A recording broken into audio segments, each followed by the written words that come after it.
Peace of Christ to all. I hope my voice is clear.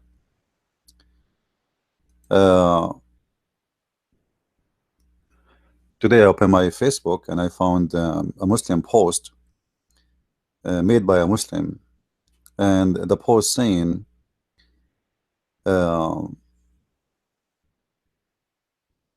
love Jesus. I would like to see the Christians posting and saying, I love Muhammad.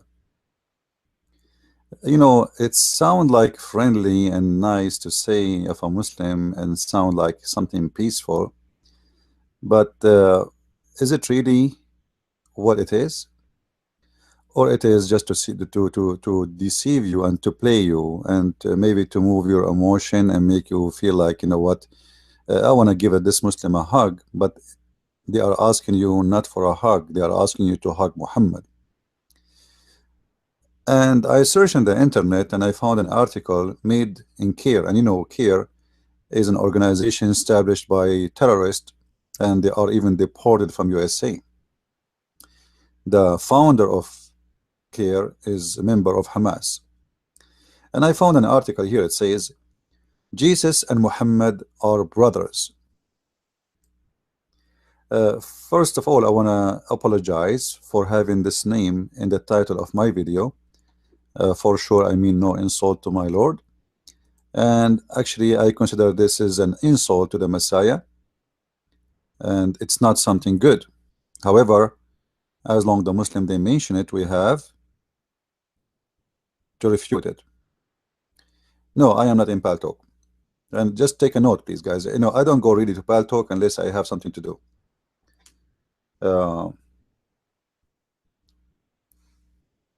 I'm not even fan of Paltalk. Because my experience with Paltalk, there's a lot of people there. They have mental issues, and a lot of weird people. You know, you don't know even why they are fighting you. You have no idea why even they hate you. You know, so Paltalk is not really my favorite place. However, I don't hesitate to use all kind of tools in order to deliver my message. So Paltalk is not for me. It's not, you know, Paltalk is a program for chat, and I don't do chat. I have a mission. I have something to say, and any platform will give me that opportunity. I use it.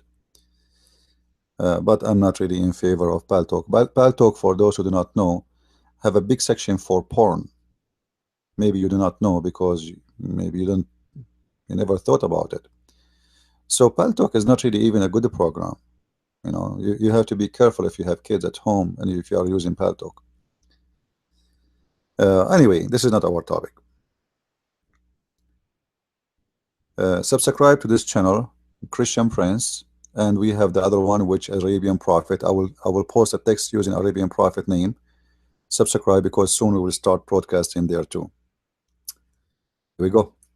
It's my name, the Arabian Prophet, the other account. Be sure you subscribe for both, so whatever we start broadcasting, you will be informed.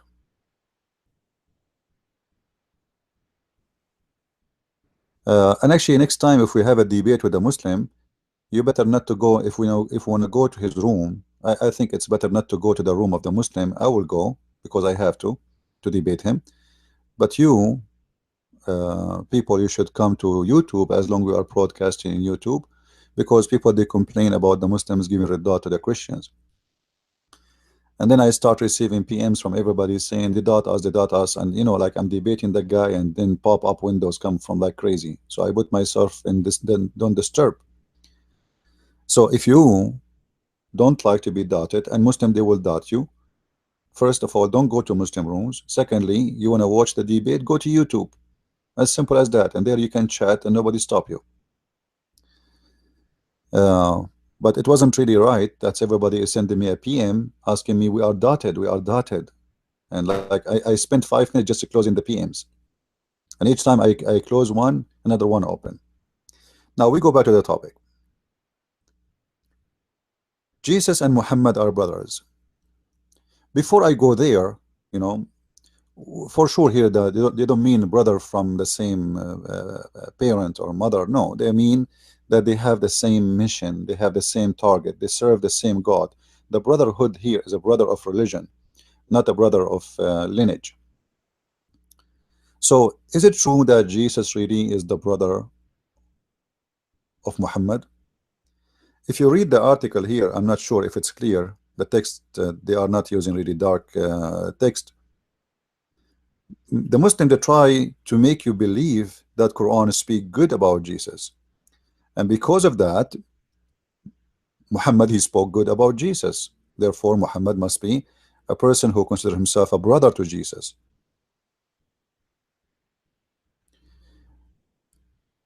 Once I have somebody in my door, and he knock at my door, and he have a badge, like an ID, and he says we are a sister company of etc. utility company, and we would like to see some of your bills. So I said, why a sister company need to see my bills in order to know what I have? Why you don't go your sister?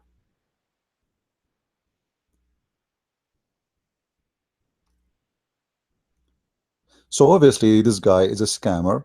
He's trying to get my account number, some information, and later maybe he will ask for more. And there's many naive people, they will trust him and they will give him their information he's asking for. So he is what? He is a sister company. He is coming from a sister company. Sister company, you call your sister, my friend. So if Muhammad, he call Jesus, who the Muslim, they call him quote unquote brother, what Jesus will say to Muhammad? Who is Muhammad in the book of Jesus?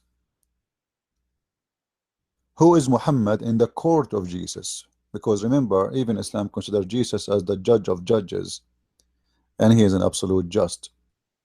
Now, do Islam really speak good about Jesus because Islam considers Jesus good, or because Muhammad, he loved Jesus, or because he is the same as a scammer who came to my door and knocked at my door and he says to me, I'm coming from a sister company?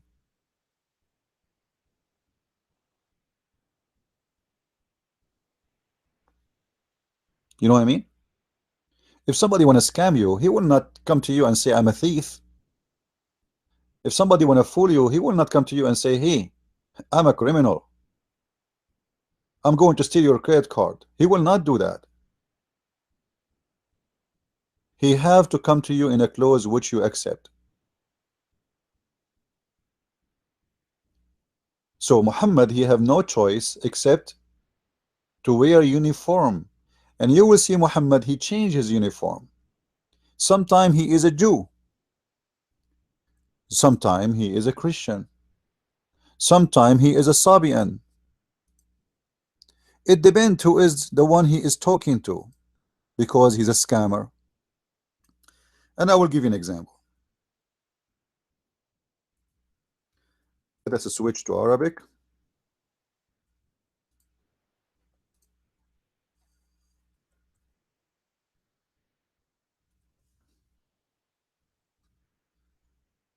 In chapter 2, verse number 62, it says, إن الذين آمنوا والذين هادوا والنصارى والصابئين ومن آمن بالله واليوم الآخر وعمل صالحا, etc.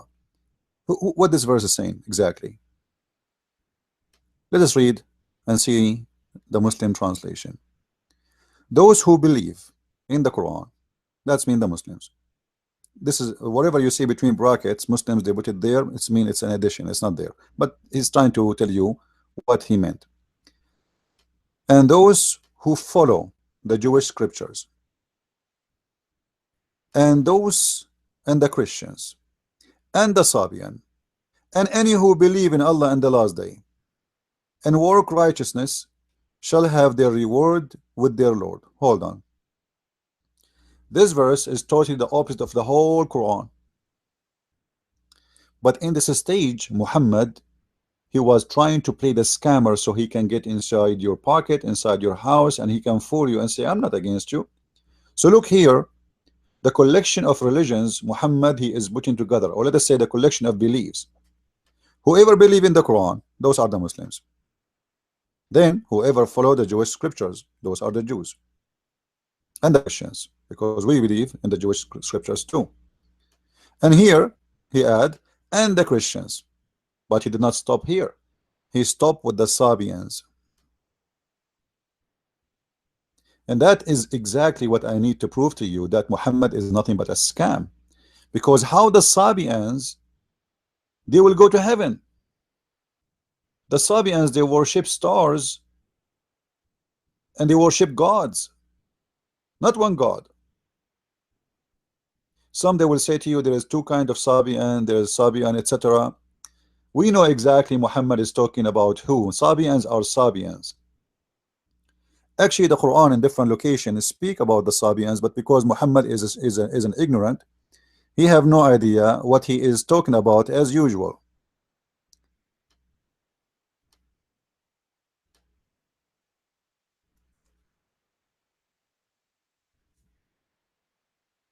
In chapter 6, verse number 74, chapter 6, verse number 74, and this is the Muslim translation. This verse is speaking about the Sabians. What was the religion was around Abraham in the time of Abraham? We explained to you before, the Muslim, they don't translate the word Azar because they think this is the name of the father of Abraham, but because they are stupid, they don't know that the word Azar means foolish. So Lu Abraham said to his father, foolish. The stupid Muslims think that Azar mean, or it's a name of his father, but it's not. So father Abraham, he said to his father Azar, which means he said to him, foolish.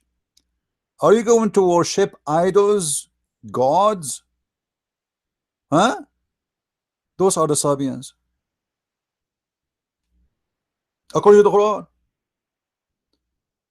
I challenge the Muslim to tell me, Abraham, according to this verse, was talking to who? Aren't they the Sabians?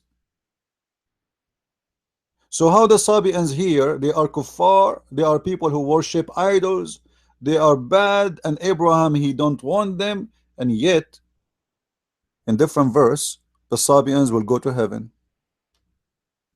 How this happen?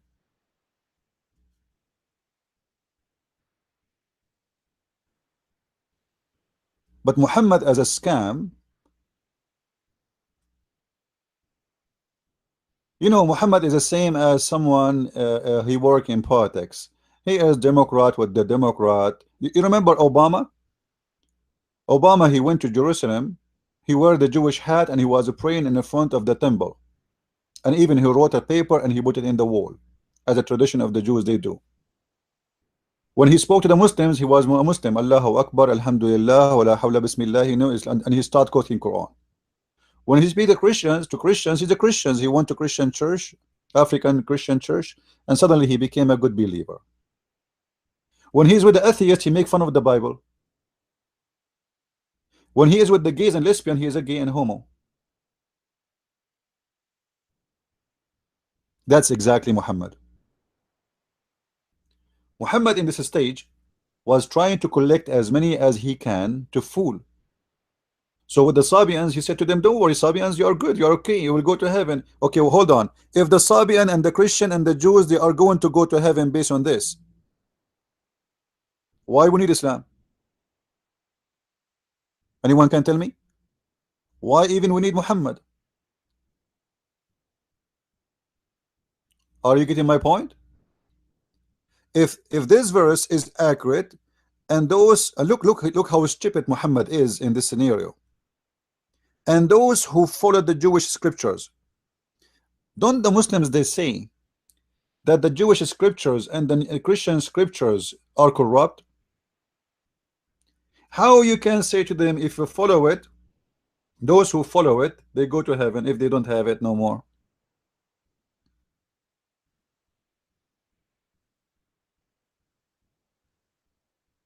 How this can happen?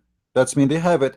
And this is why, if you remember, Muhammad himself, he took an oath in the hadith. If we go to the hadith,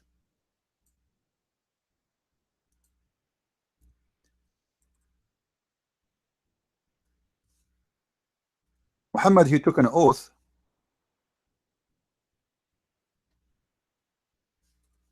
swearing in the Torah Let us see if we can get the hadith here.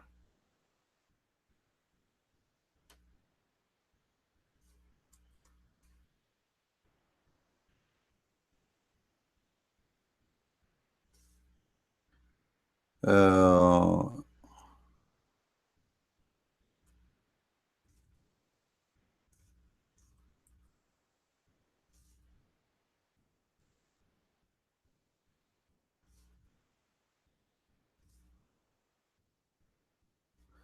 anyway, you know the hadith. I will try to get in front of me in the screen.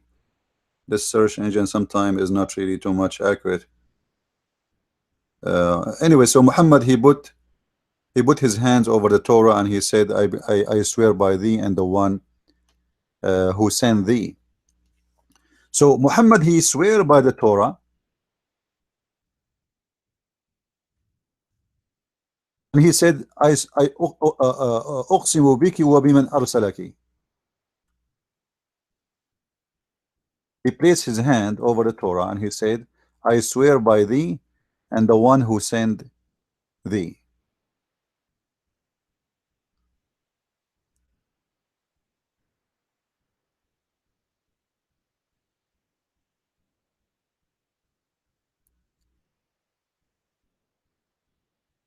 So if the Torah was corrupt, why Muhammad was taking an oath by a corrupt book?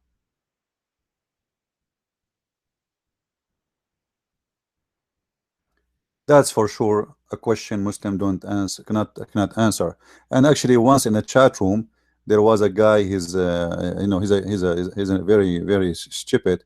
He said to me, "Oh, the Prophet was trying to speak nice to the Jews.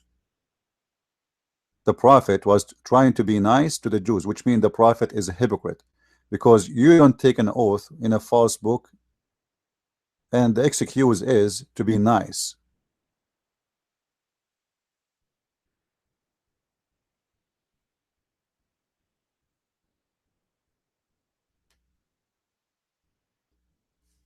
You swear only in a book if you believe in the book. The second you put your hand over a book and you say, I believe in thee, I swear by thee,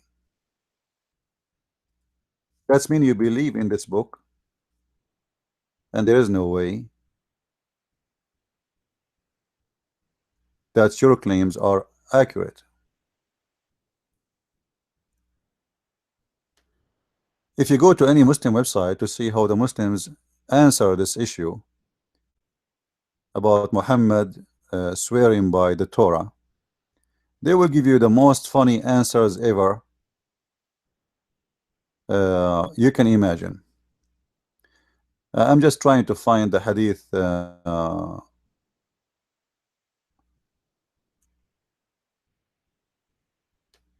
should show it to you, because some might say,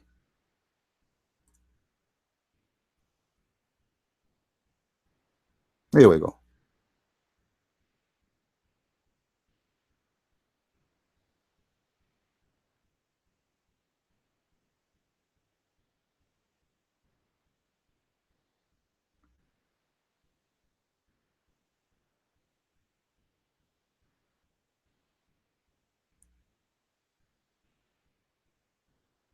All those hadith speaking about the same story we are talking about. And here Muhammad is taking an oath saying, I swear by thee and the one who saved thee. And look what he said. Muhammad, he asked them to bring the Torah. Then he would draw the caution from his from beneath of him and place the Torah on it, saying what? Read with me. Read with me. I believe in thee and in him who revealed thee. The Muslims, they cannot say he was believing in the cover. He said, I believe in thee, in the what? In the book.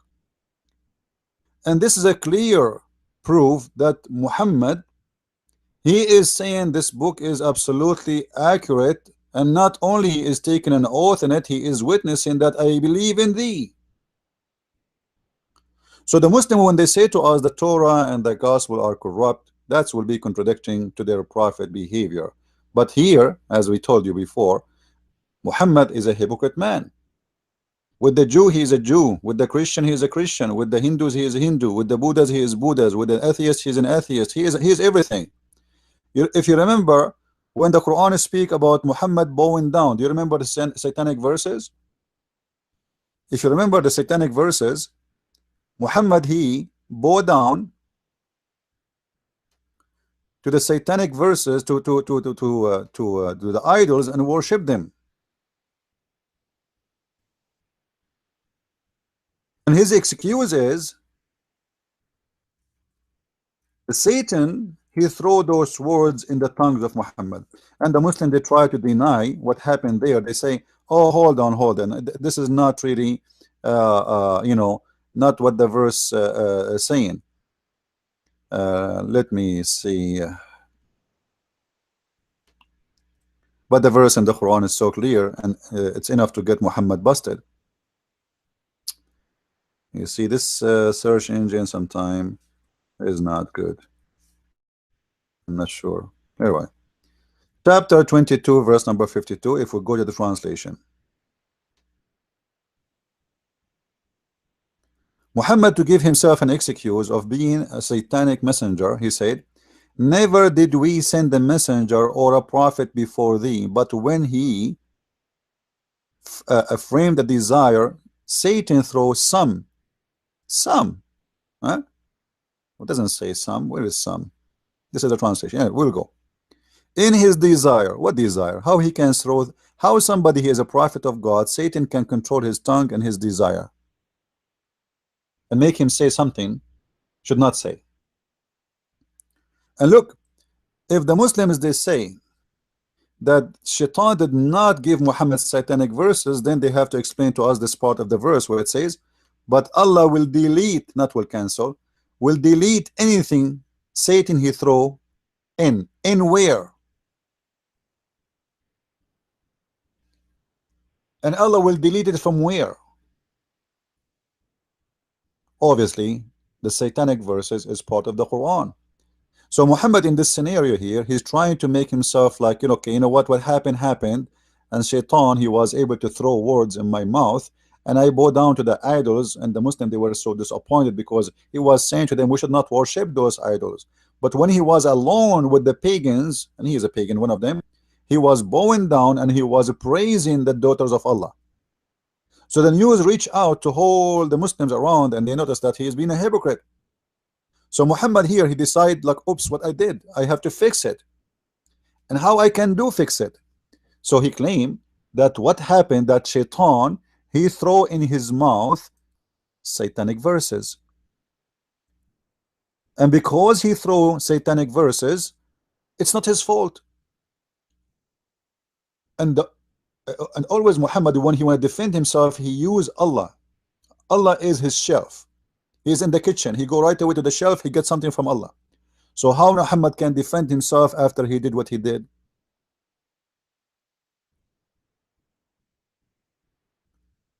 So then he have to make a verse coming from Allah says, okay, don't worry, Muhammad is not the only one who received verses from Shaitan.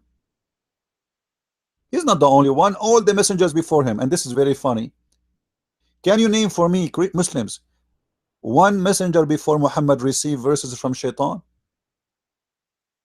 Who was that one who received verses from Shaitan? Nobody. Nobody.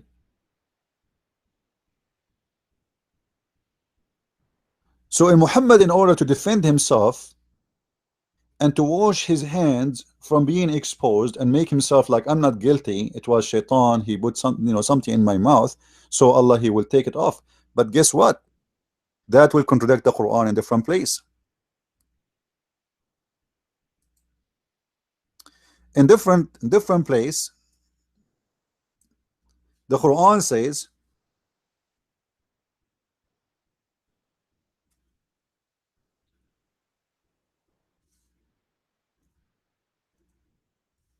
that Shaitan have no authority on anyone he is a believer except the false one, except the filthy one. Chapter 15 verse number 42. Read with me. Allah said to Shaitan, Allah said to what? To Satan. This is a conversation between Mr. Satan and Mr. Allah, and looked like Allah was speaking in the mirror. Allah said to Satan, forever, for over my servants no authority shalt thou have, except such as put themselves in the wrong and follow thee. Oops. How Muhammad can explain that? Because Shaitan, he cannot throw in the mouth of Muhammad verses unless he have authority over thee. And how Shaitan can have authority over thee? The Quran explains. Shaitan cannot have authority over thee unless you are following thee, unless you are a lost person, and lost you are unless you are following the devil. So based on this, Muhammad is following the devil based on the Quran.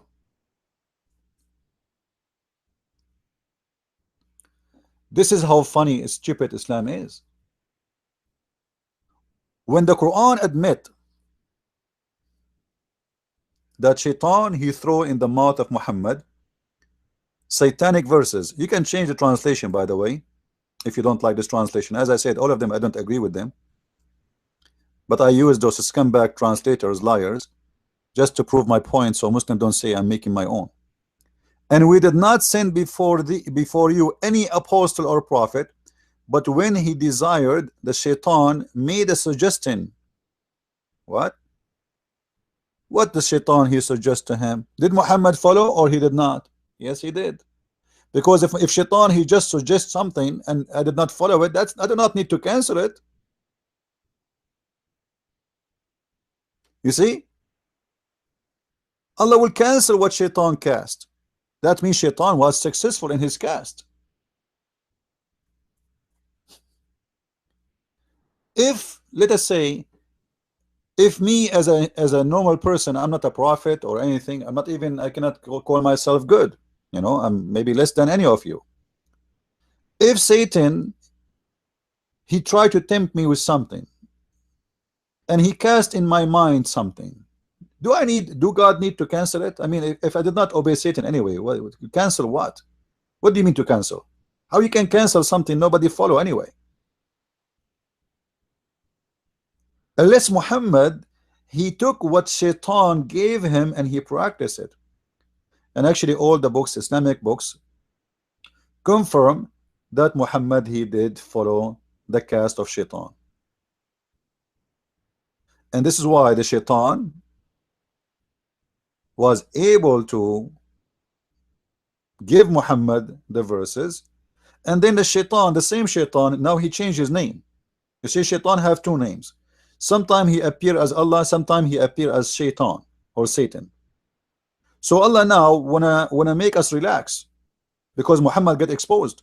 Muhammad, he bow down to the idols. Muhammad, he is praising the three daughters of Allah. Muhammad, he is asking the three daughters of Allah to do intercession.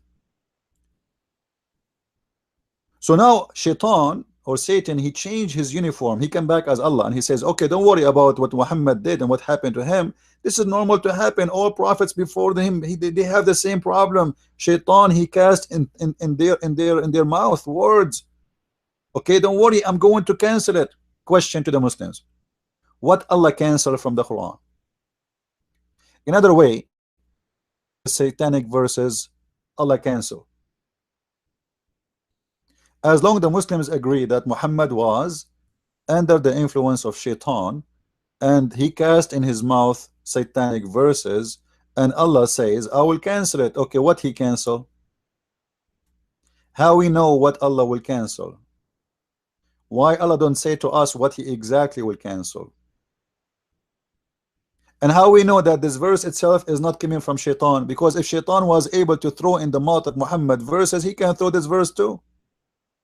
Just to make you relax, says, okay, whatever Shaitan he throw, I'm going to take it off just to make you relax.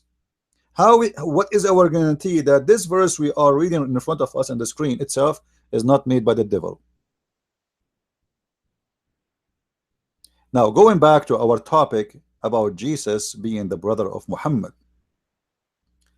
based in what we showed you, Muhammad himself, from his own words, he did judge himself and he exposed himself to be a false prophet. Because of the Quran, and this is the mouth of Muhammad saying those words, that shaitan have no authority over any man unless he follows shaitan. So how shaitan was able to control Muhammad and throw in his mouth verses and satanic verses and even make him bow down? In the same time, you will see Muhammad, he admit in the hadith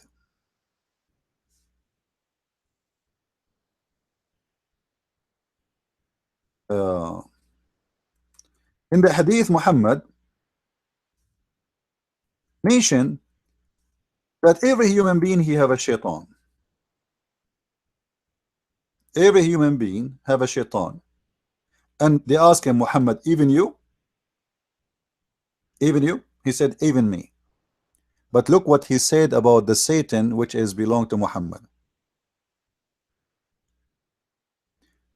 Abdullah ibn Mas'ud reported that Allah the messenger said, there is none amongst you which whom is not attached from amongst the jinn, the devil. They, the companion, said, Allah messenger, would you too? Would you too? Thereupon he said, yes, but Allah helps me against him, and he command so I am safe from his hand, and he does not command me but to do good. Muhammad is saying that there is a devil. Every human being have a devil as a companion, and Muhammad himself have a devil. But this devil, Muhammad, he got the help of Allah against him. So this devil command Muhammad to do good. Have you ever heard of a prophet say that the devil command me to do good?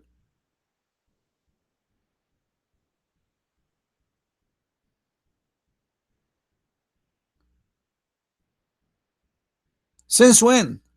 The devil is command. Look what he's saying. This is not my words, and this is not my translation. Look what it says. So Allah helps me against him, so I am safe from his hands, and he does not command me. You see the word command me? But for good. And this is exactly the correct translation, actually. And I'm really surprised that the Muslim, they give a correct translation in this hadith, because usually they try to hide those stuff. In Arabic it says, إلا إن الله أعانني عليه فأسلم فلا يأمرني إلا بخير. And actually in Arabic is more horrible. In Arabic is more horrible. Here, look what happened. The Muslim, they translate only that he command me to do good, but they didn't translate the first part, which is the devil converted to Islam. Have you ever heard of a devil become a Muslim? Look what it says. إلا إن الله أعانني عليه فأسلم فلا يأمرني إلا بخير. So Allah helped me against him, so he converted to Islam. The devil of Muhammad is a Muslim devil. He is a devil, yes, but he's a Muslim. Do you see the madness? I saw in YouTube a cow saying Allahu Akbar. I saw a dog saying Allahu Akbar, which is very funny, stupid, you know. Those Muslims are obsessed. I saw in YouTube a guy, he opened a watermelon, it's saying Allahu Akbar, which means converting to Islam. And now the devil is converting to Islam too.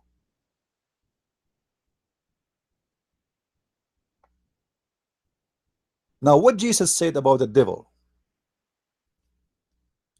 what Jesus said about the devil is very clear. He said all lies come from the devil. The devil is no good. There's no one can say the devil is good. The devil is the father of all lies. He's what? He is the father of all lies. That's what Jesus said. According to Muhammad, the devil, he command Muhammad good, for he is a good devil. So how Muhammad and Jesus, they can meet and they can be brothers? Now for sure we have tons of verses from the Bible where the Bible speak about that Muhammad does not fit to be, even for a second, to be even loved by God. Like, some Christians, they abuse the word love, like God loved the world. Yes, what the Bible says that, absolutely, I believe in that. God, he loved the world. But does God love Muhammad? Let's see what the Bible says, and be careful about saying what people say. Don't repeat what people say to you blindly. Don't be a fool. Many Christians, they keep repeating words and they have no reason to repeat them without knowledge what they meant. So I wanted to make a question, and this question is so clear.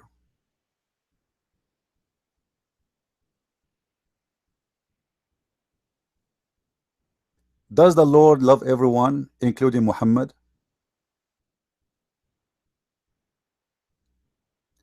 Based on the Bible, no. But obviously, people don't want to see what's happening. People don't want to see and want to read.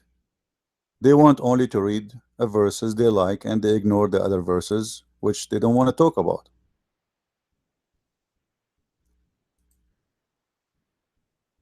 If you go in the book of Daniel, as you see in the front of you in the screen, you will see the Bible speak clearly about someone like Muhammad.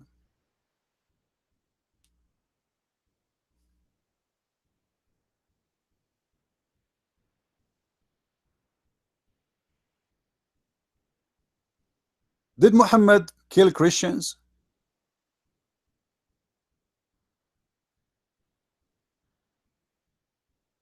Did Muhammad persecute Christians?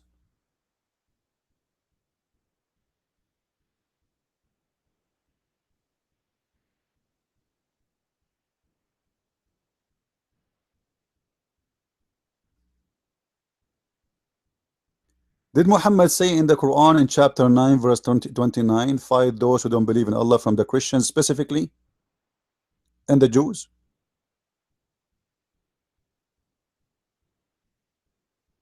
Did he speak about Jesus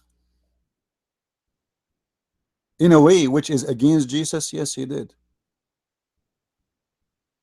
You see, when Muhammad, he mentioned the name of Jesus, he never spoke good about him actually.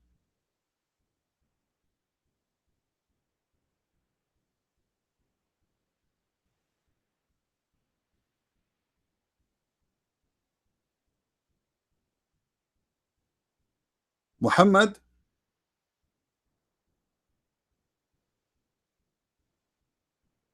Muhammad, he did everything an antichrist can do.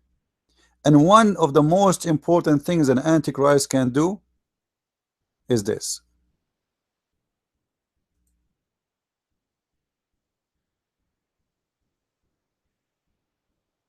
Who is the antichrist? Who is the liar? Who is what? Who is the liar?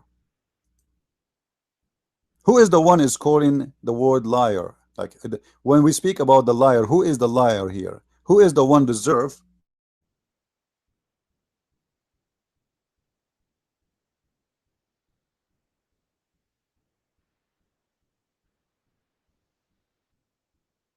to be called liar? The verse in the front of your eyes is the one who denies that Jesus is the Christ. He is the antichrist who deny the Father and the Son.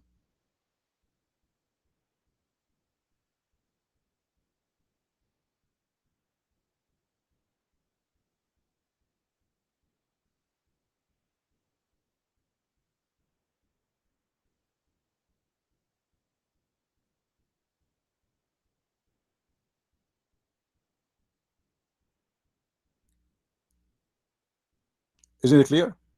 Does Muhammad deny that Jesus is the Christ as the Son of God? You see the sentence in the front of us here is very clear. If Muhammad he said that Jesus is the Christ is not enough. He have to agree that the Christ is the Son of the Father. So who is the liar? It is him who deny that Jesus is the Christ. He is an antichrist who denies the Father and the Son. And this is exactly what the whole purpose of Muhammad religion is, to deny that Jesus belonged to the Father and he is our Lord in the flesh. This is the whole purpose of Islam when it's come to Christianity. So does the Father, does our Lord love Muhammad? Absolutely not. Who is the liar according to the Bible? It is the devil.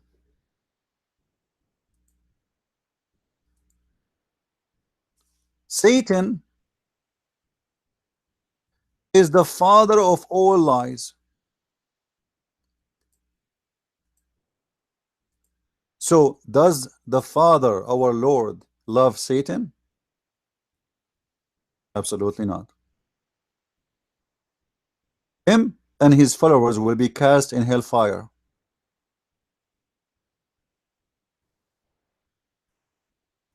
So when some Christians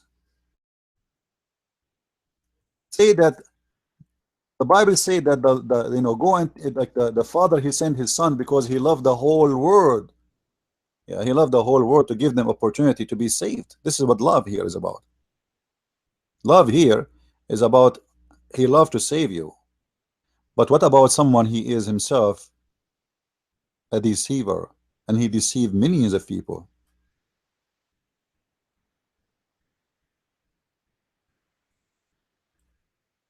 The Father will love him?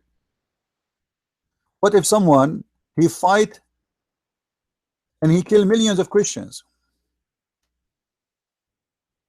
and because of him many they were forced to convert to a religion, deny the Messiah as the Son of the Father? That is someone God he loves him? Absolutely false. The Bible in John chapter 8 verse number 44 says, you belong to your father. You belong to who? To your father. Who is their father? The devil. You do the desire of your father. What is the desire of your father? Number one, to spread hate, war, killing, rape, and not to forget to mention to deny the Messiah and the Son and the Father. You are of your father, the devil, and the lust of your father ye will do. He was a murderer from the beginning, and he never followed, follow the truth, because there's no truth in him. And when he speak a lie.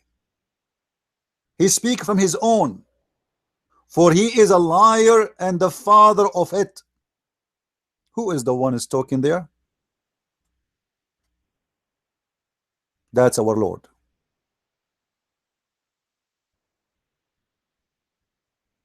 That is specifically our Lord, not someone else.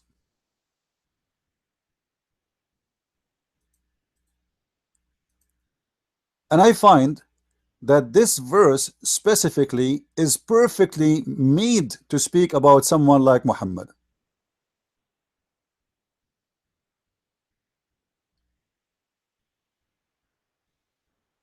Because Muhammad, he have no truth. He teach hate. Like if we go to chapter 5 verse number 15, what Muhammad he say in that chapter? I will spread hate and enmity between the Christians. Specifically, you believe it? I will spread hate and enmity between the Christians. Why someone he claimed to be coming from God to save the Christians? He want to do what? He want to save the Christians. Why someone want to save the Christians? He want to spread hate between the Christians.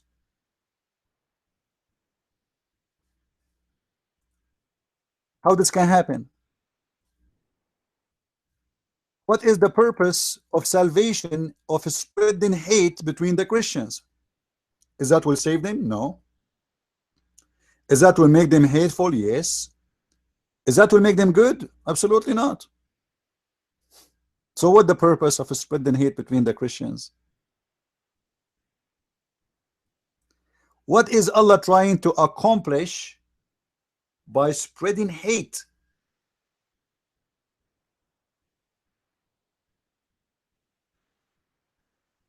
Between the Christians.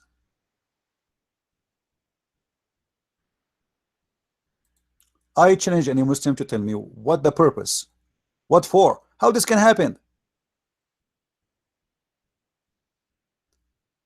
For a very simple reason. For Allah is the father of all lies, and because he is a liar, he loves to spread lies. How people they can hate each other? Exactly. How I can make someone hate his brother?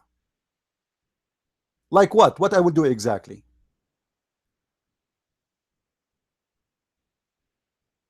Hate always is spread by spreading lies.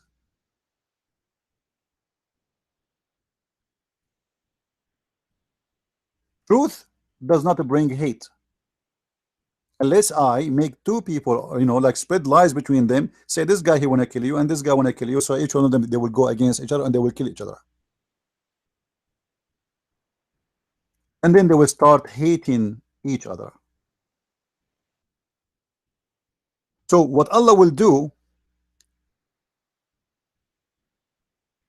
as he revealed in his Quran, let me show the verse of the Quran in front of you on the screen so you can see what I'm talking about. Because some people they might say, well, maybe it doesn't say that. Actually, let me show you the verse as it is from the Muslim website. That will be maybe even better.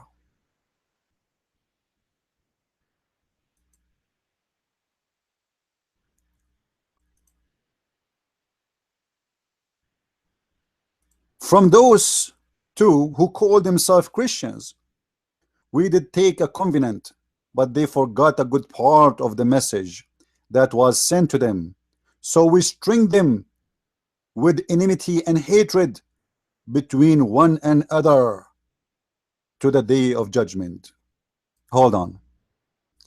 I challenge anyone he claimed to be a Muslim to explain to me what is the wisdom of stringing someone he is lost. Supposedly those Christians are lost, right? Okay, we will go with you. What is the purpose of stringing people with hatred?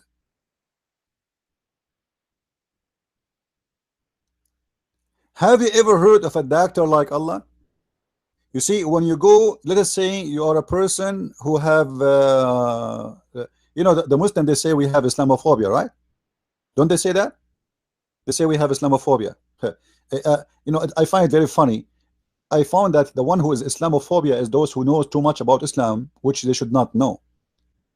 The second you know how dangerous this cult is, they call you Islamophobia. As long as you are a stupid fool who know nothing about it, you are a good guy.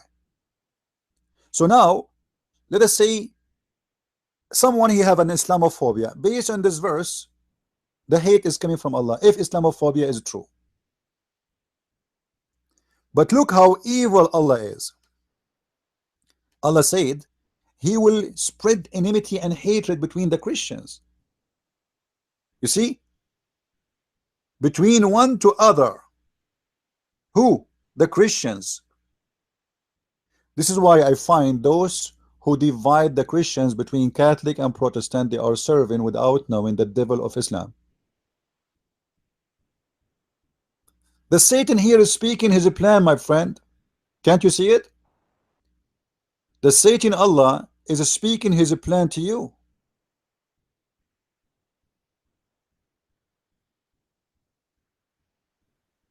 The Satan of Islam, Allah is saying to us exactly what he will do between the Christians. So when you fight your brother in Christianity, you are exactly serving the devil, Allah.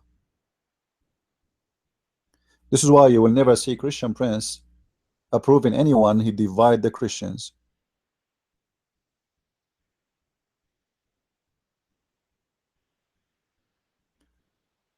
Muslims, they go to chat rooms, they go to a Protestant room and they play Catholic. They post two words, the Protestant, they go crazy, they start attacking the Catholic. And they do the same. They go to a Catholic room and they attack the Catholic, and they play Protestant in this case. And the Catholic will go crazy and they will start blah blah blah. So the devil, this is the plan of the devil, my friend.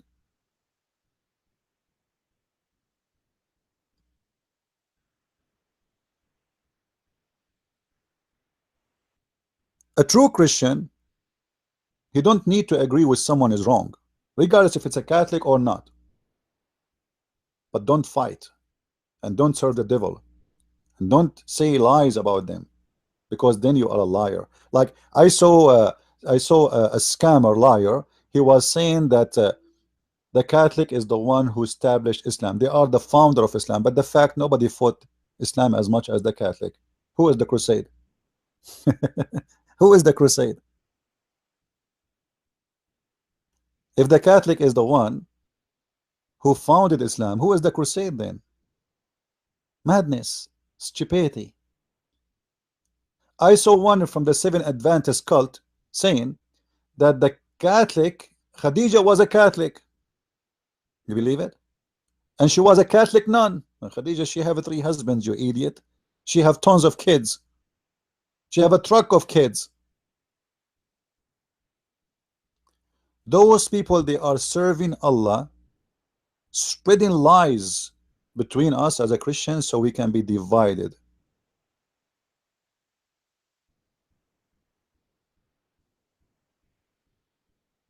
If you are a Catholic or a Protestant or Orthodox, who is your God? Let us ask the question. In the chat right now, we have all kind of people. Catholic, who is your God? Do you worship the Messiah? The answer, yes. Protestant, yes. Orthodox, yes. Okay, Catholic, do you believe that the Messiah was crucified? Yes. Protestant, yes. Orthodox, yes. Do you believe that there is no salvation but by the Messiah? Catholic, yes. Protestant, yes. Orthodox, yes. So what is the problem? You will find that the division have happened because of politics, not because of the Messiah. The Messiah, he don't want us to be divided, and he don't care for our names. For the Messiah, there's nothing is called Catholic or Protestant or Orthodox. The Messiah said it clearly, not everyone say to me, Lord, Lord, will enter the kingdom of my Father, but the one who do his will, not the one his name is Catholic or Protestant or Orthodox. So don't fool yourself and don't serve the devil. Love your brother. You know, the Messiah, even he ordered us to love our enemies, even the Muslims, but not Muhammad. For Muhammad is the devil himself.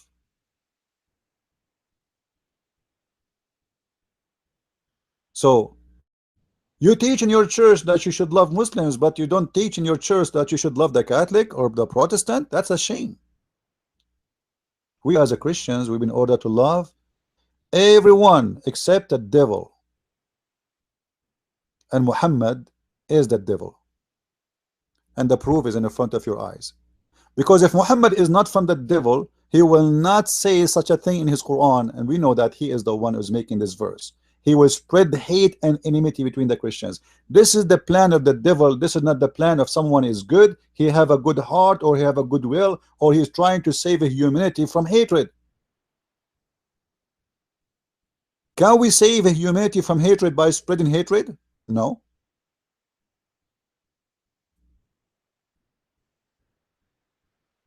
And the funny, the Muslims, they say to us, you are teaching hate. Like what? according to your Quran, if the Christians ever have hate, it's coming from the devil Allah, not from Christianity. For Jesus, he taught nothing but love.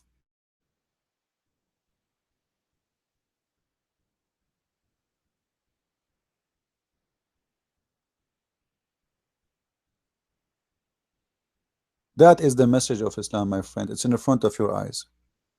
In the same chapter 551, look how evil this devil Allah is.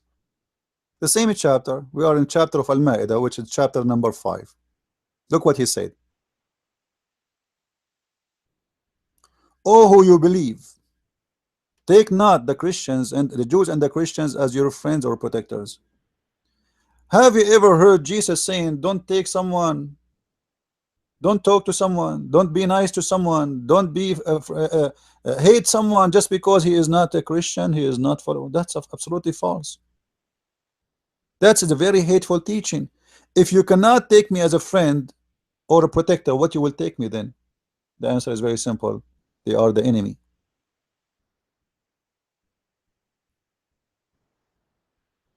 The Christians and the Jews, they are the enemies. And not only the Christian and the Jews. Anyone is the Muslim, like the Hindus, the Buddhas. You know, the Muslim, they hate the Hindus to death. They hate the Sikh to death. They hate the atheists. They hate the gays. They hate the lesbian. They hate everybody.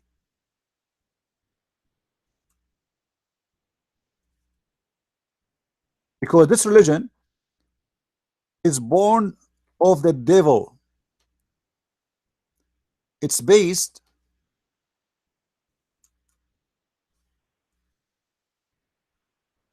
let us see.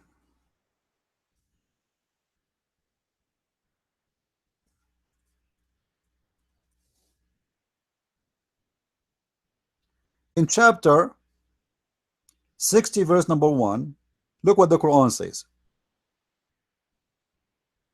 Oh, who you believe, take not my enemies as your friends. Hold on.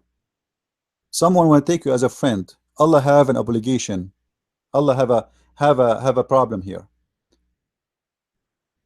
And this is a proof that Muslim, when they say to you, well, those people, they want to kill us, how we can take them as a friends? This is false. Look what it says.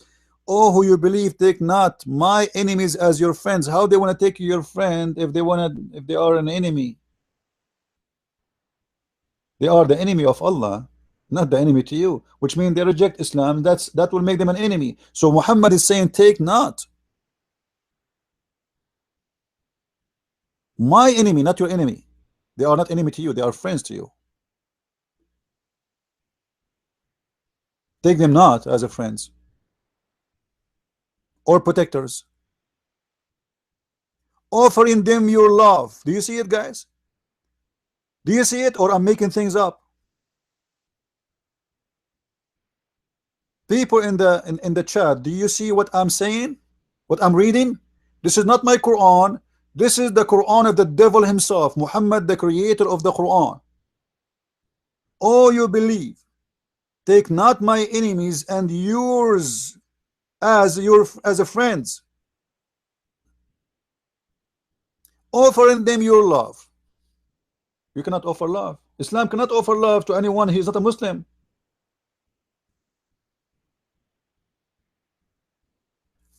Islam is against offering love to non-Muslims. It's in the front of you. Even though, read with me,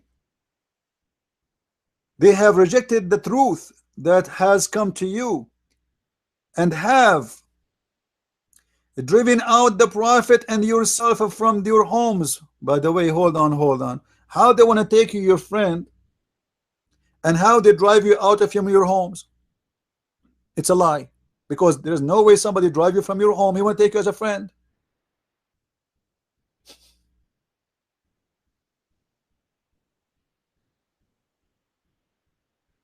It doesn't make sense. Somebody kicked me out of my house, now he want to take me as a friend? And by the way, the story of Muslims being kicked out of their houses, it's an absolutely false. All of us, even the Muslims themselves, they agree that Muhammad himself is the one who ran willingly. He ran. He asked even Ali ibn Abi Talib to sleep in his bed so he can run. Look how coward he is.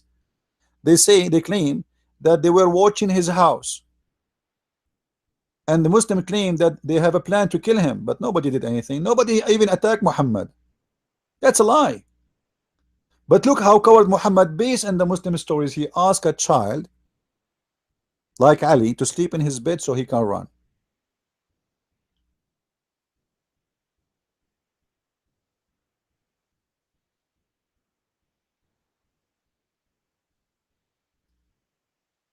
This is Islam.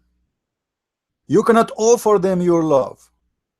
You cannot offer them your friendship. Look what it says. Because you believe in Allah and your Lord, if ye have come out to strive in my way and seek my good pleasure, take them not as a friends. Hold in secret converge all of love and the friendship with them. Like what? If you have love and even talking to those people, you are the enemy of Allah. Do you see it? You can change the translation, by the way, if you don't like the translation. As you see, this is not my translation. This is the Muslim Abdul translation.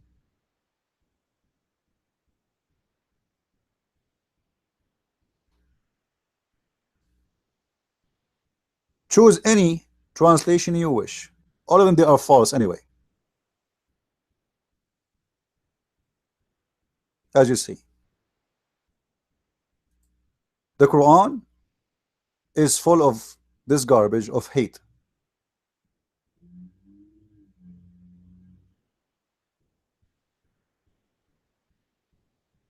Yeah, because you know the Muslim translation is absolutely false. Don't ever trust a Muslim translation in anything regarding his religion. Never do that.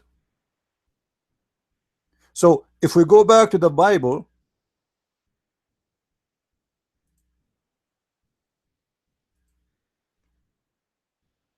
I want people to remember this verse because this verse fit perfectly with Muhammad. Muhammad spoke of teaching hate against the Christians.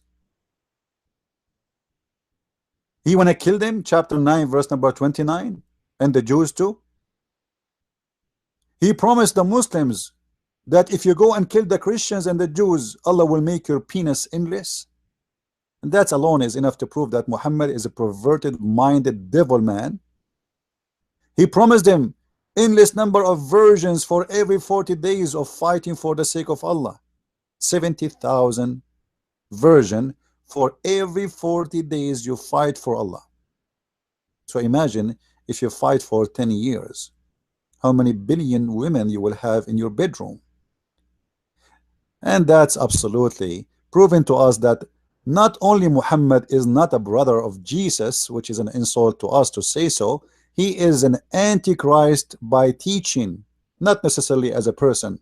Because remember, there's an antichrist and there's the antichrist. Anyone who denied the Father, the Son, is an antichrist.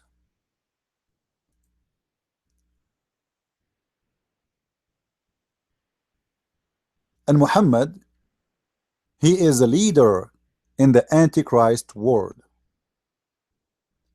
And the Bible called him specifically a liar. For the Quran denied the nature of Jesus. Actually, Muhammad, he said that Allah, he will marry him Maryam, the mother of Jesus. This is how filthy this man is trying to insult the Messiah. Imagine I love you and I say to you, I'm going to sleep with your mother. This filthy Muhammad, he want to sleep with the women she was exist 600 years before him. And you are telling me that Muhammad, he respect Jesus?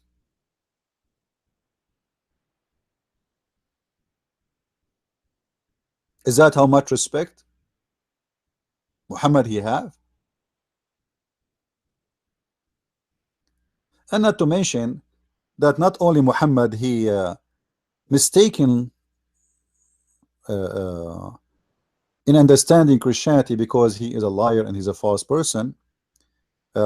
Even he mistaken the nature of Jesus according to Christianity. As an example, Muhammad, he think that the Christians, they believe that Jesus and his mother is part of the Trinity, and for sure this is false. If we go to the Quran in chapter 5 verse number 116, let us go there.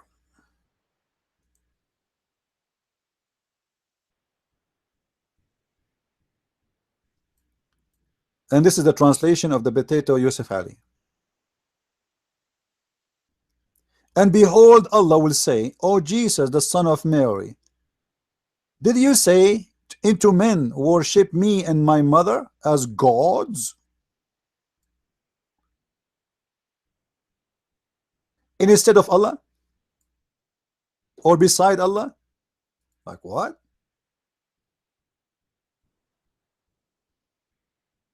What this guy is talking about? Let us change the translator.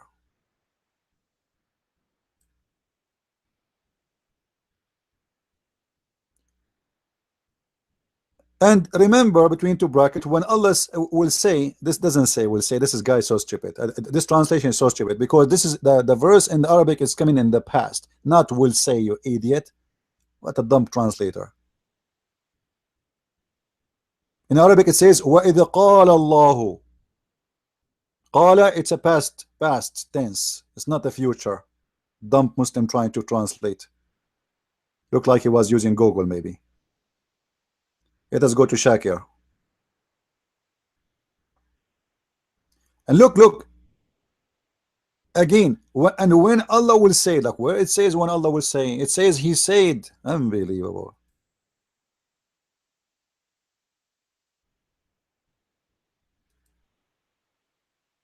Let us see another donkey. Look here, the translation is totally different now. And when Allah saith, like he will say or he said, O Jesus, the son of Mary.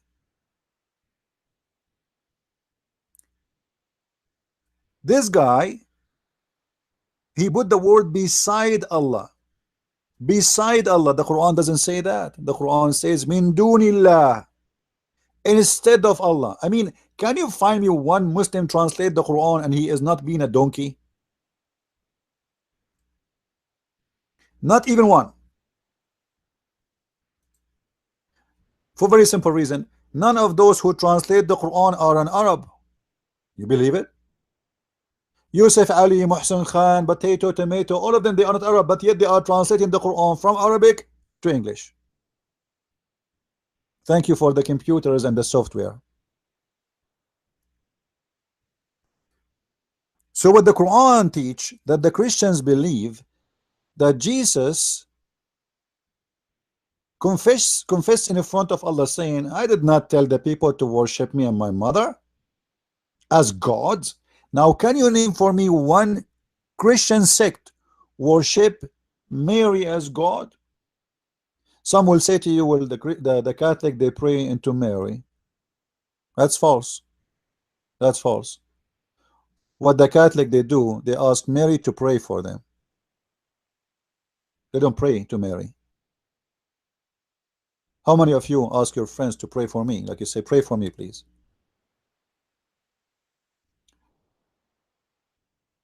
They ask Mary to pray for them.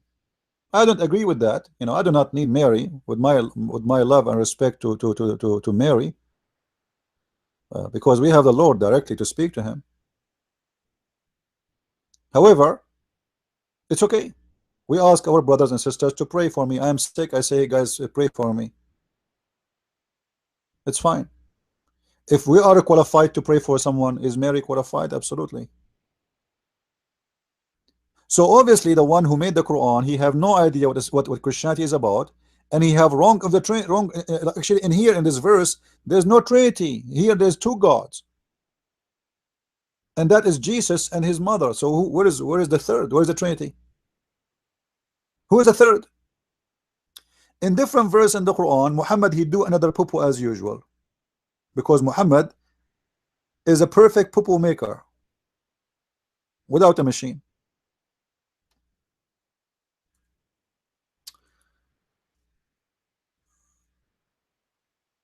In different verse, the Quranic claim that the Christians believe that the Messiah is Allah.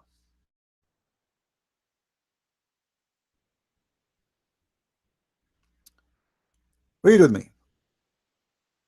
Chapter 5, verse number 17.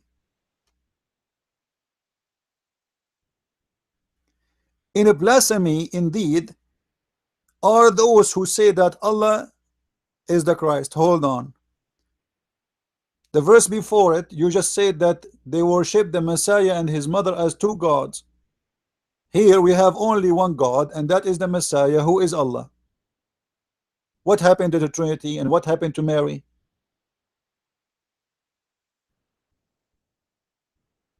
What happened?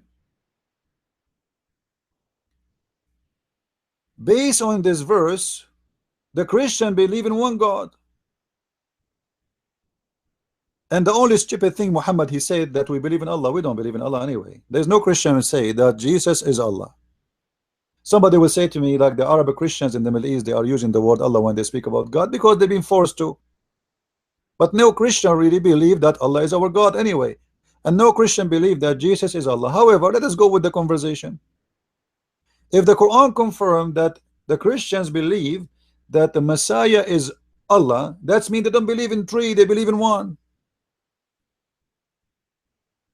They don't believe in two, they believe in one.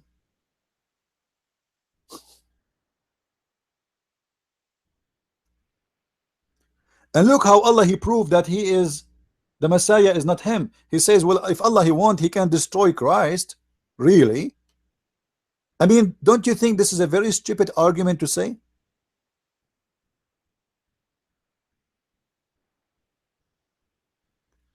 Let us say the Christians wrongly, they are worshiping the Messiah. Why Allah says, if I want, I can destroy the Messiah? What the Messiah did exactly? Did he do any guilt to say such a statement? This is very harsh statement. Why you want to destroy the Messiah? A Muslim, he might say to you, this is a statement to confirm the ability of God to destroy the one you worship. Well, still, this is not an excuse, because why you want to destroy a prophet to prove to me that he is not God? Is that the way to prove it? What about you destroy Muhammad to prove to me that Muhammad is just a human? Just 2 days ago we were debating with the Shia. The Shia believe that Muhammad and his family, they are made from light. So what about Allah? He destroy Muhammad and his family and make them shish kebab so he can convince us that they are not light, and make them dust, and then we will see that they are dust, and then will believe that they are not really from light. That's stupid to say.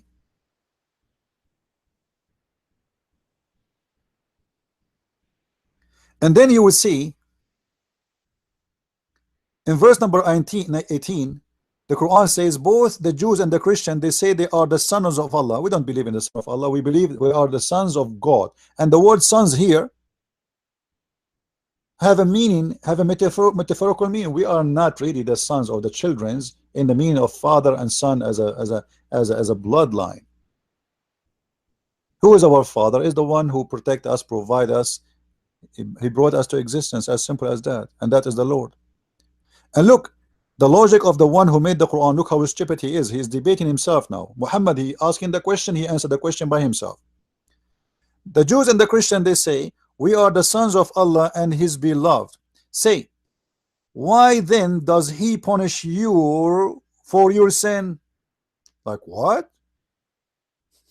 The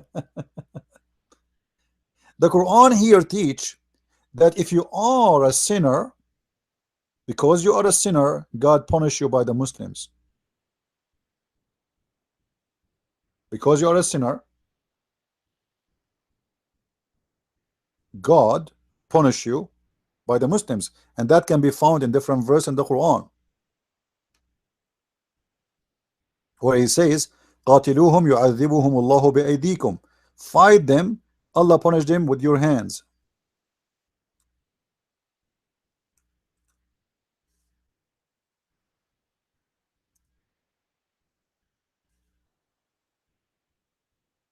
All right, chapter 9 verse number 14, fight them, Allah punish them by your hands. So what Quran teach, that Islam is a punishment for those who don't believe in Allah. But according to the different verse, that verse we saw before, because of your sin Allah punish you. The fact, I agree with this verse, and I will tell you how I agree with it. I agree that when people they leave God, God don't protect them no more. This is why I believe that Islam is curse on those who don't follow God no more. This is why you see the European, they are suffering, because many they became atheist. Many they are fighting Christianity.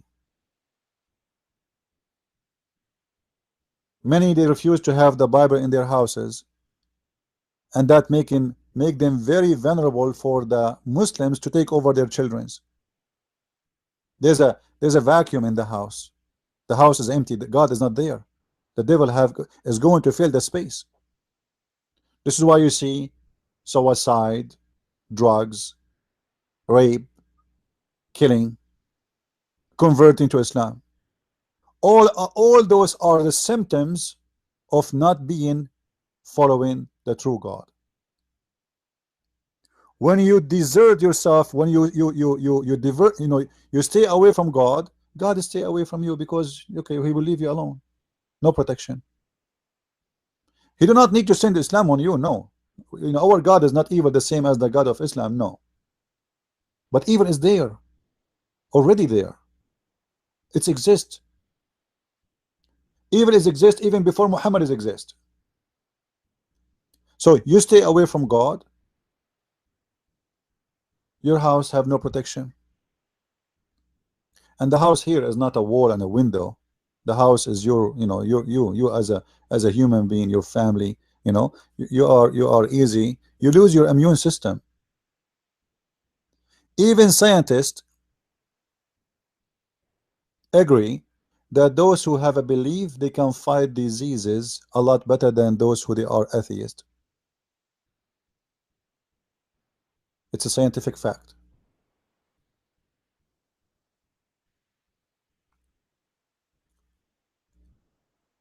Based on this, if if Muhammad is the brother of Jesus, why Muhammad wanna kill the Christians and he wanna punish them by the hands of the Muslims? Any Muslim can tell me? Why he wanna expel them? Why he wanna torture them? Muhammad, he said, I'm going to expel the Christian and the Jews from the Arabian Peninsula.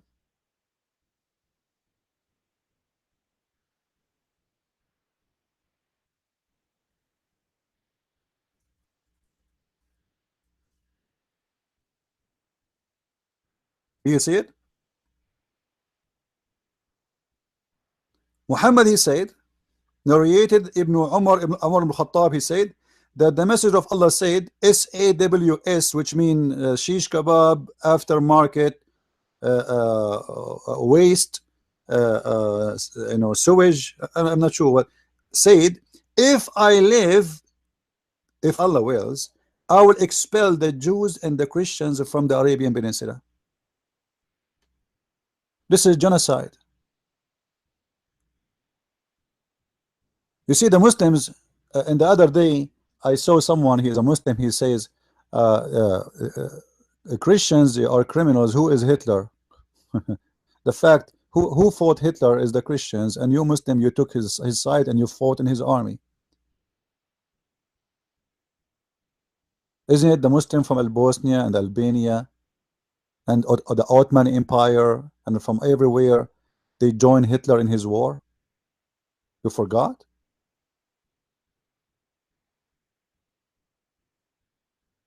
You think we have no history?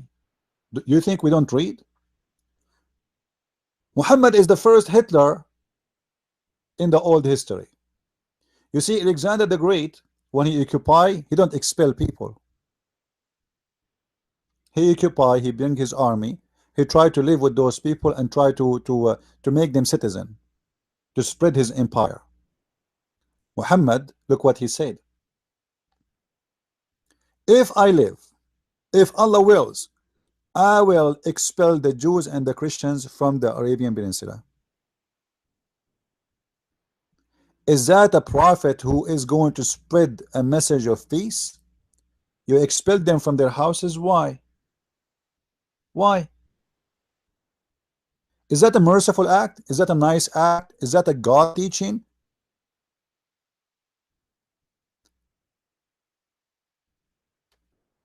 Once I was doing a seminar, and a Muslim Abdul, he put his hand up and he said, he thought he is going to put me in the corner. He said, okay, I saw your book, and your book have an you are defending you have a flag of Israel, something like that. Why you do that? You support Israel? I said, well, you hold on.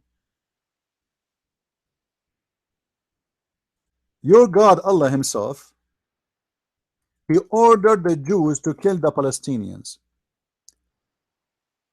Do Allah support the Jews? In chapter 5, verse number 21, Allah, he ordered the Jews to go and kill the Palestinians and take their land. So Allah, he says to Musa, oh, and he told Musa to tell his people, says, oh my people, enter the Holy Land which Allah has assigned into you, and turn not your back. Turn your back in what? In war with the Palestinians.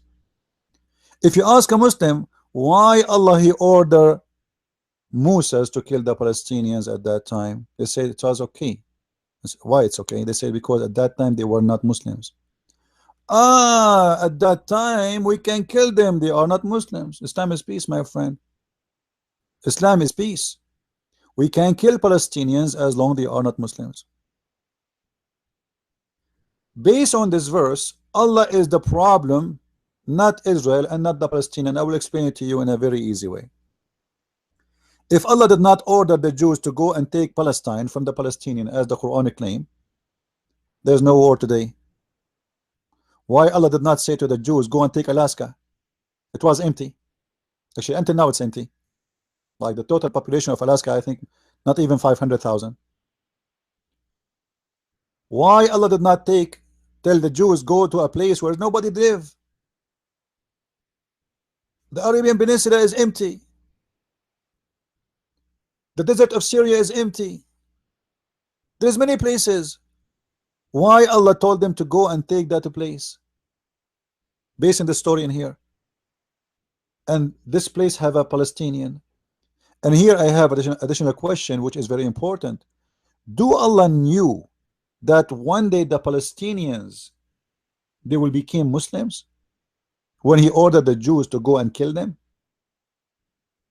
Do Allah knew that because of this stupid order he will make a war between the Jews and the Muslims and the state of Israel? Do Allah knew? Absolutely he don't.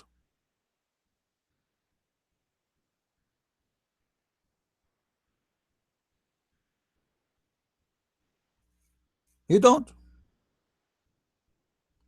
If Allah knew that this land one day is going to turn to be the land of Muslims, he will not order the Jews to go and kill the Palestinians. Same time, what is the excuse to go and kill them, to take their lands? Why Allah assigned the land to them? Any Muslim can give us an answer? What is the justice when Allah he assigned the land to the Jews? If you don't like this translation, we can change. Actually, this translation here is better because it mentioned the word holy. And this is my question again to the Muslims. Why this holy land is called holy land in Islam? At that time, Musa did not even enter it yet. Why Allah He called it Holy Land? Any Muslim can tell us?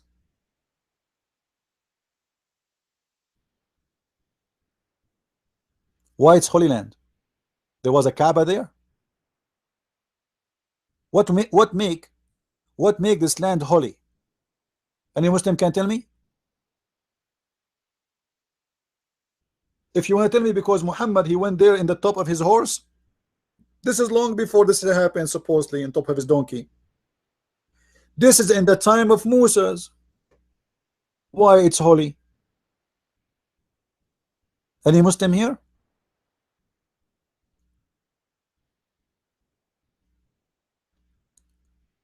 Until now, we saw that Muhammad he shared nothing with Jesus except he trying to use the name of Jesus to get himself some credit.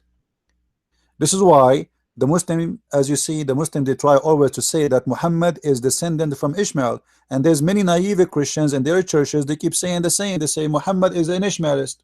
That's absolutely false. Ishmael is the son of Abraham. Abraham is an Aramaic. His wife, she is Hajar. She is an Egyptian. The son is an Arab.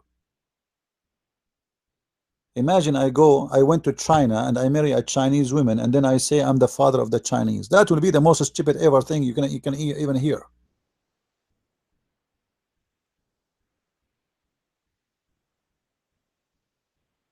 How Ishmael became the father of the Arab?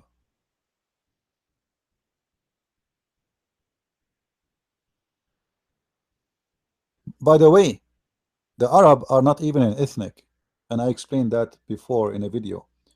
Arab is a people who live in the desert, have nothing to do with any ethnic.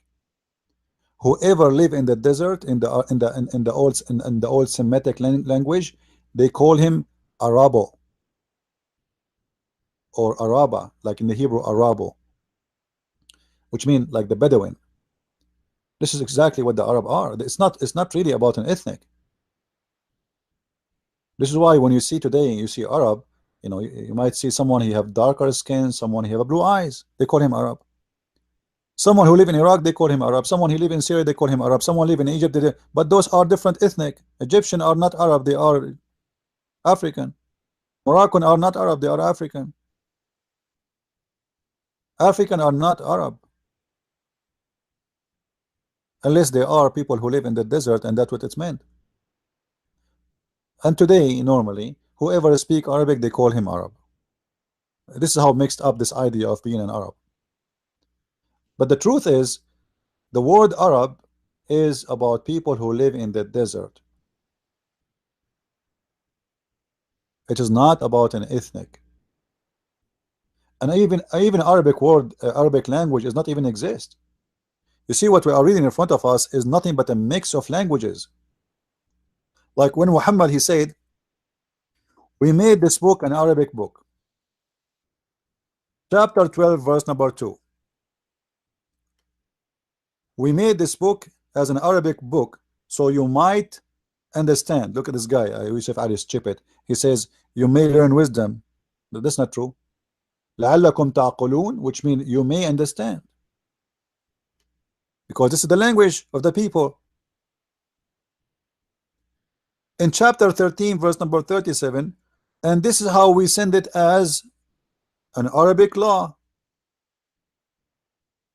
Why? Because he's speaking to the Arab. In chapter 16 verse number 103, he says, and we say that they say the one who teach him is with the Arabian tongue, and the one they are speaking about is not a pure Arabic, is a Ajami, and this is a pure Arabic language. Like, it remind me of a guy, his name is Nightmare. This is one of the Muslim little donkey.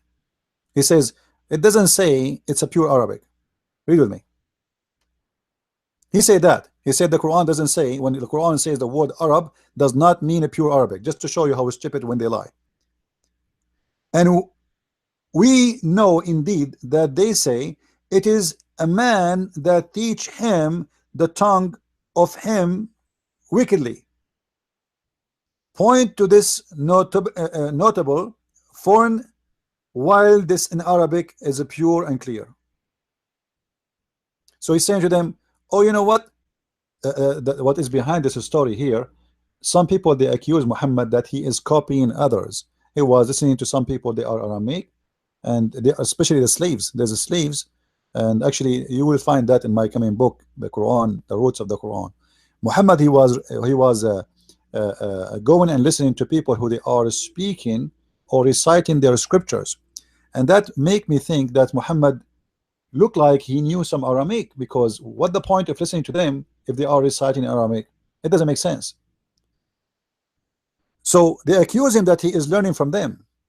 So Muhammad, he gave an answer, says, well, the one I listen to, the one you accuse me of listening to, they are teaching in a tongue which is not a pure Arabic, but that is a foreign tongue. You see it? But this is, while this is in Arabic and pure and clear. The funny, when the Muslim they say that the Quran is a pure Arabic, I laugh, because the word Quran itself is not Arabic. The word Quran is an Aramaic word. The first verses came to Muhammad is full of, the first verses ever is full of words that have nothing to do with Arabic. This is how stupid this book is. Like, isn't it Muhammad, he said to Allah, he said to Muhammad supposedly, read.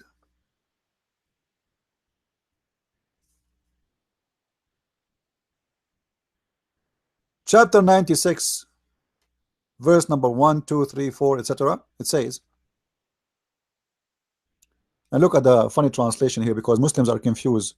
When Allah says to Muhammad, Iqra, he meant proclaim or he meant read. The fact it cannot be any of them, because proclaim, Muhammad, he have no reason to say I cannot proclaim. That would be stupid. And if he's saying read, Muhammad, he have no reason to say read. Read what? Because did he give him something to read? Actually, let me grab this verse for you. Hold on. Do you remember in the Old Testament, in the book of Isaiah, where the Bible speak about someone and God, or a group of people, God, he said to them, read, and they say we cannot read? Do you remember? They are unable to read. Here we go, I got it. Read. And by the way, the Muslims, they say to you, this is about Muhammad, which I agree. This is how stupid, naive those Muslims are. They say this is about Muhammad. In Isaiah 29, verse number 12, and I believe that Muhammad was, as an ignorant, stupid person, he thought he can quote this and make it is about him, but because he do not know that this is about the false prophets, and the book is delivered to him that is not learned, saying read this, and then he answers saying, I pray thee, and he says, I am not learned. Do you notice where this story is coming from? Is the text clear? Is the text clear, or should I make it bigger?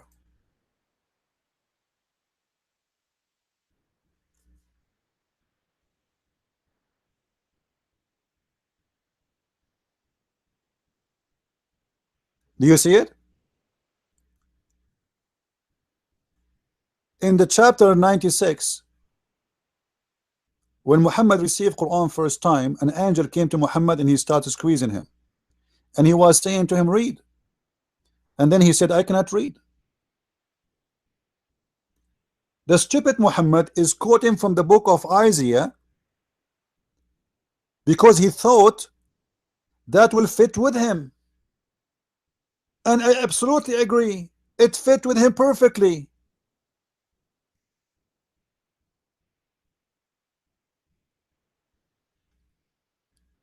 Why it's fit with him perfectly? Read what the verse is saying. The Bible is so clear. This verse is speaking about those who worship the Lord with their mouths, but in fact they don't even hear him, they don't even listen to him, they don't even honor him. They worship the Lord with their lips, but they don't honor me, but have removed their heart far from me, and their fear and their fear forward me. That is Muhammad.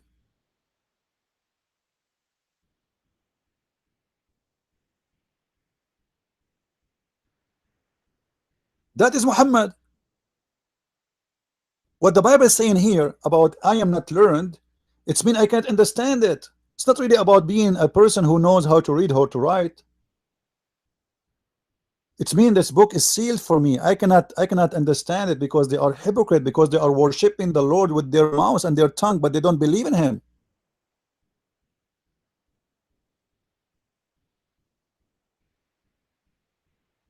So Muhammad the thief, because he is a liar, he is a thief. He quote Isaiah chapter 29 verse number 12, and he tried to make it fit with him. And I know I have no problem with this verse to fit with Muhammad. Actually, it fit with him perfectly. And the Bible say clearly that this kind of people, those false prophets, God will punish them. Read it. Those false people who they are speak in my name, move their lips speaking about me, but they don't believe in me and they don't listen to me, and they cannot they are not learned the book, but yet they speak too much about God. You see, the word learned is not about being illiterate, it's about illiteracy toward God. It's not about being illiterate about writing or reading. And the Muslims, because they are a nation of ignorance, they don't even know how to explain to understand the Quran, because the Quran never said Muhammad is illiterate. I never saw a Muslim he understand his Quran. Anyway, if we go to the Quran and we check out what the Quran says about the word ummi, the Muslim, they say to you, okay, the Quran says Muhammad is ummi. Ummi is equal word to the Hebrew when we speak when we say the Gentile, those who they are not believers in God, those who they are not Jews. Look what the Quran says, chapter 2 verse number 78. Actually the Quran explained, but they are donkeys, you know. Every Muslim is a donkey until he proved the opposite for me. Read with me, it's in front of them, but they can't see it. And there are among them illiterates who know not the book. Like, come on, the Quran explain it, it's in front of you, Abdul. So the word ummi does not mean he do not know how to write, how to read. It's about they are unlearned the book. And this is exactly is copy from the book of Isaiah chapter 29 verse number 12. We give them the book, we tell them read the truth, and then they say to me, well, we are not learned, this book is sealed for me, we are not learned, we cannot understand it, we are illiterate,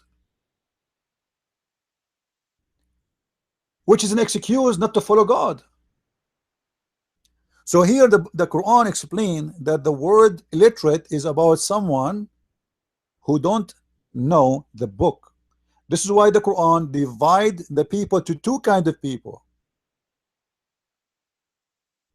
people of the book and people who don't have a book. Like, did you ask yourself why the Christian and the Jews, they were called the people of the book? Is that an ethnic? No. Is that a color? No. Is that a language? No. So what people of the book mean? It means they are not illiterate. It means they receive and deliver the book of God. This is why You see in front of you in chapter 2 verse number 70, it says, and there are among them illiterates who know not the book.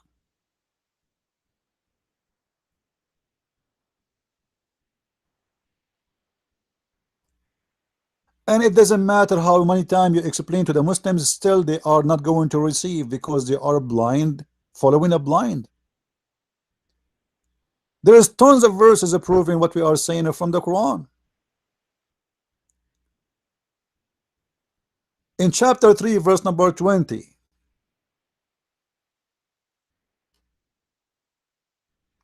so if they dispute with thee, say, I have submitted or surrender my whole self to Allah, and so those who follow me, and say to the people of the book, why they are people of the book? Because they are not illiterate. And those who they are unlearned. Do you see it? The same word in Arabic, ummiyin. Quran dividing the people to two kind of people. There's people of the book, which mean they have book, they are learned. Learned about what? About God. This is not about knowing how to write, how to read, you idiots. Muslims, wake up. I don't know, sometimes I feel like a Muslim, when he is a Muslim, he is like someone you know, you need to put a liquid in his head. It's like a radiator in the middle of a freezing winter, and his head is frozen. Like you talk to him, he say like, huh? What? Huh? No, I don't believe you. No, but he's not listening. Even though you show them all the proofs in front of their eyes, still they don't want to see it.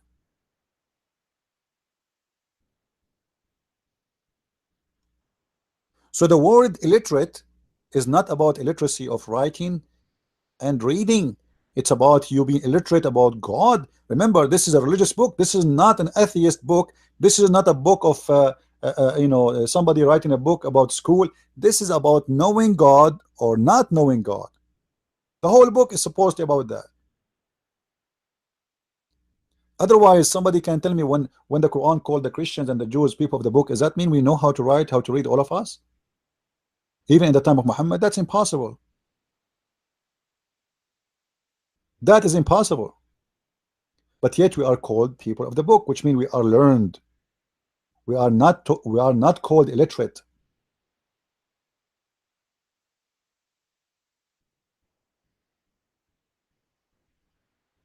If there is any Muslim, by the way, there is a Muslim, Abdul. He is he make videos in German. This guy who made a video asking Muslim to make a review of my book in German.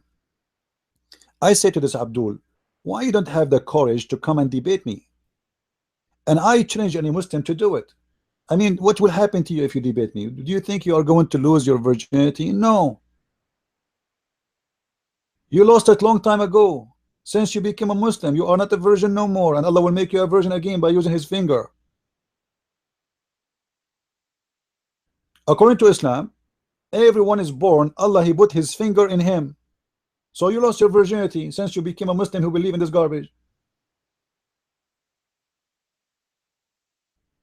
Now, for sure, the Muslim, they will say, oh, they will not put the finger in his, you know, they will put the finger in his side or his belly bump. It doesn't matter. You lost your virginity. According to Muhammad, when shaitan, he touched you, you are not a virgin for God no more. You are a sinner. And that is a very stupid argument.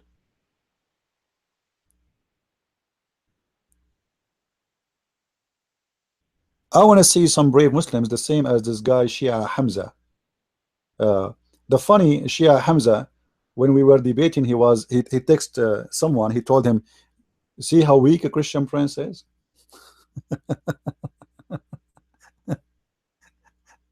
The guy, he left the debate and he have no teeth left in his mouth, and yet he is saying I was weak in the debate, which is very funny. So we encourage all the Muslims who don't agree with us to come and debate us, and let us see how you can defend this cult.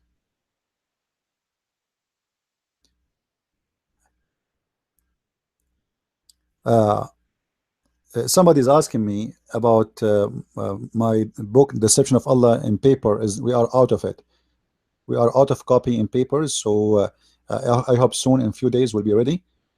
Actually, almost ready. So maybe 48 hours, 3 days from now, the book will be ready to be to be ordered as a paper book. Yeah, in English.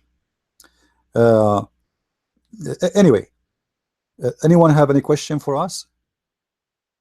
So the conclusion is so clear that Muhammad cannot be a brother to Jesus. In fact, he is an enemy to Jesus because he's a criminal, he's a thief, he's a child molester, he's an antichrist. What is left? What is left ugly Muhammad he did not do? So how we can consider Muhammad a brother to Jesus? Based on what? Based on the promising in heaven that men and women, they will have unlimited number of sex positions and sexuality and etc. Jesus said clearly that in heaven there is no such a thing. So obviously the heaven of Jesus is not the same heaven of Muhammad, and that means the heaven of Muhammad belong to the God of Muhammad, and the heaven of Jesus belong to Jesus. You see, if we have the same religion, or let us say the same, I don't like to use the word religion. Islam have religion. We don't have religion. We have faith. We have a belief. We have a truth. If we have the same belief, we should have the same heaven at least. But everything in Islam is different. And the most important things Muhammad he failed with, number one, he denied the deity of Jesus. Number two, Muhammad he failed in the ethic. He failed in the morality. His teaching is totally the opposite of the teaching of the Messiah. He teach adultery. He teach theft. He teach even homosexuality. If you remember the hadith where Muhammad he says in the heaven there is an images, there's a market, and this market have nothing but images of male and female, and if the believer wish, he enter the image and he have sex with it if he desire.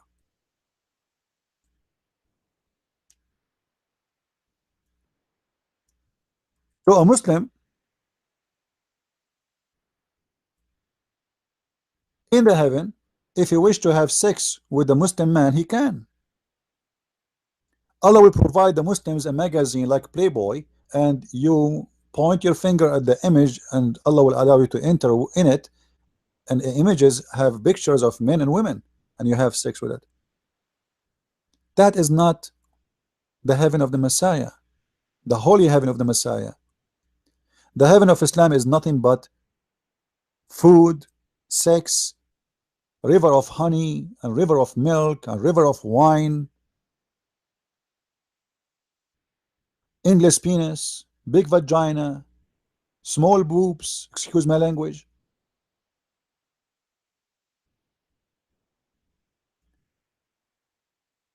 You know, the Muslims, when they translate the Quran,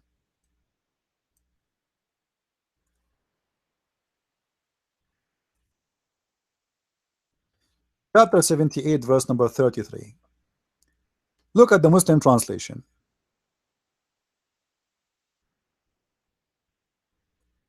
Not accurate, but I will let it go. What this word mean? Is that a description of the breast of women? Women who have nice breasts, all of them, they are in equal age, they will be delivered to you in the heaven. For what? For sex.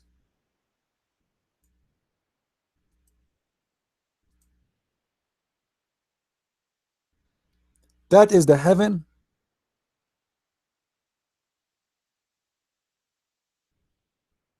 Drink, food, desire. Allah will fulfill your desire in the heaven. Fruits. This is all is what? It's a God speaking to your stomach.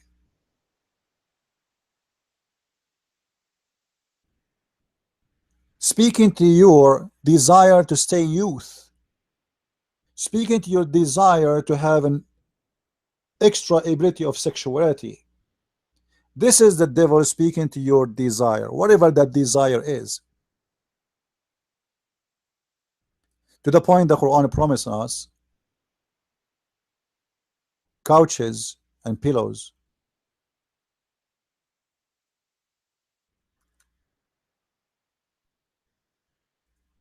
and Gucci, which is proven to us that Islam is nothing but a fabrication, because all the promises is a promises of someone trying to use my desire for things is missing in my life. I wish to have it. If we promise a king, if we promise a king, we will give you a couch in heaven, he will laugh. If we will say to him, we will give you a river of wine, he will laugh. He have all the wine he want. If we promise him, I will give you a green garment made from silk, he will laugh. He will laugh. If we promise him, we will give you a beautiful couch and recline on it, he will laugh. That is not heaven for a king.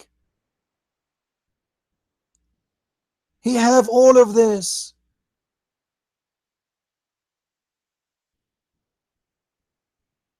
We promise him that you are going to eat a grape. Like what? He will laugh.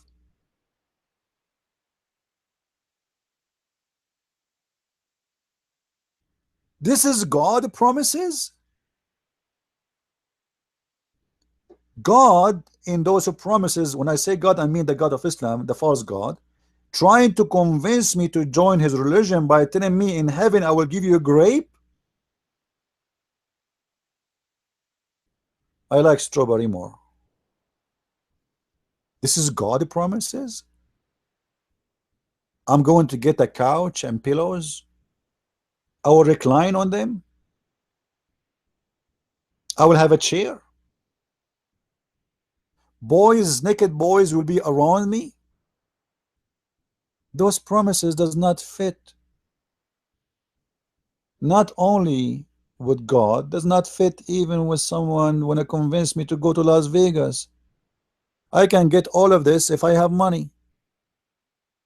If I am rich, if I am a billionaire, I can get all the women I want, all the wine. I can have a river of wine running in my garden.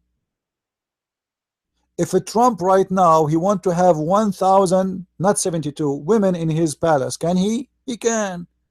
He can get 1,000,000. What those promises about?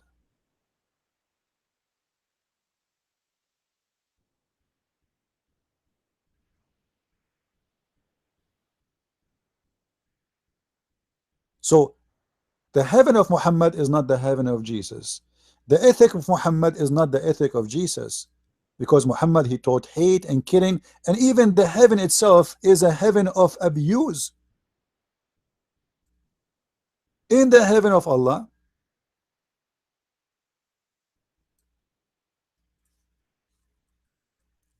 Allah promised us that we will have in the heaven little boys, and I will give you some example.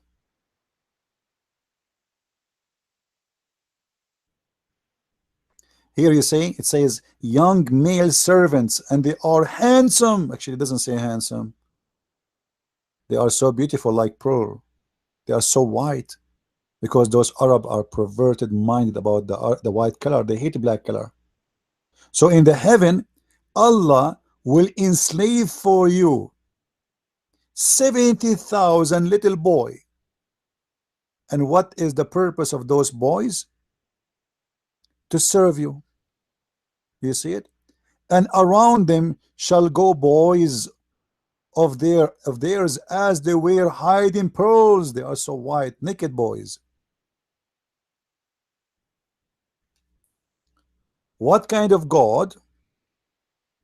He wanna assign to me 70,000 little child, and they are naked, white like pearls, and supposedly that will make me super happy. That is disgusting. This is the child abuse. This is number one. It's a crime. That's number two. It is disgusting. Number three. It is not a moral, because where is the ethic in this?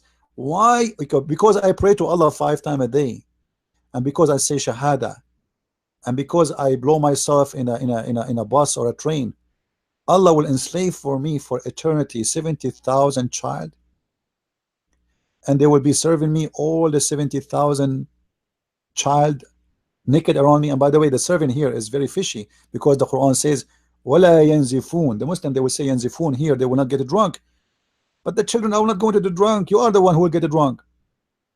Other one, he will say to you, oh, maybe they will not get tired. Get tired from what? Everybody who live in heaven, nobody get tired anyway. Same time, the Muslim, you can go on, there is a video, it's called the description of paradise, made by the Deen Show. You will see that the Sheikh at Daramelli, Dr. Daramelli, he explained that when you are in heaven, you do not need anyone to do anything for you. You see a bird in the sky, you say Subhanallah, the password, and the bird will be in front of you, cooked and barbecue. And even when you eat it, there's no dirt. You don't do poo-poo. You don't sweat. Your clothes will never have wrinkles. You will never take a bathroom. So what the boys for? The boys will serve me do what? If my food will come to me, if I will never have dirty clothes, if I will never sweat, I will never take a shower, and my clothes will never get wrinkles or it will never get old. So the boys for what? It's for sex. So when somebody says to me that Muhammad is the brother of Jesus, that's an absolutely insult to the Messiah. This guy is a perverted devil in the shape of a human being. His name is Muhammad.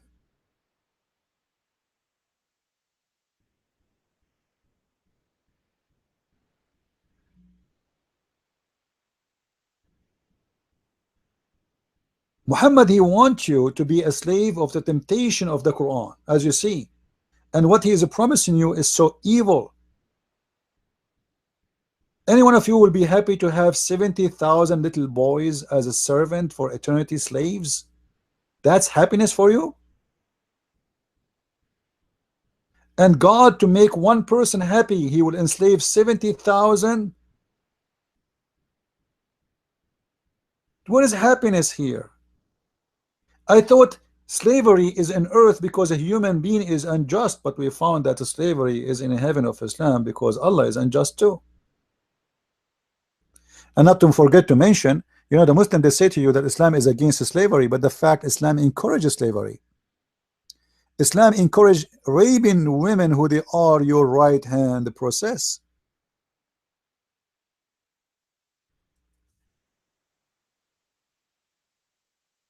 Chapter 4 verse number 3, it says, go and if whatever you want of women. The Muslim, they translate the word inkahu as marriage, which is false,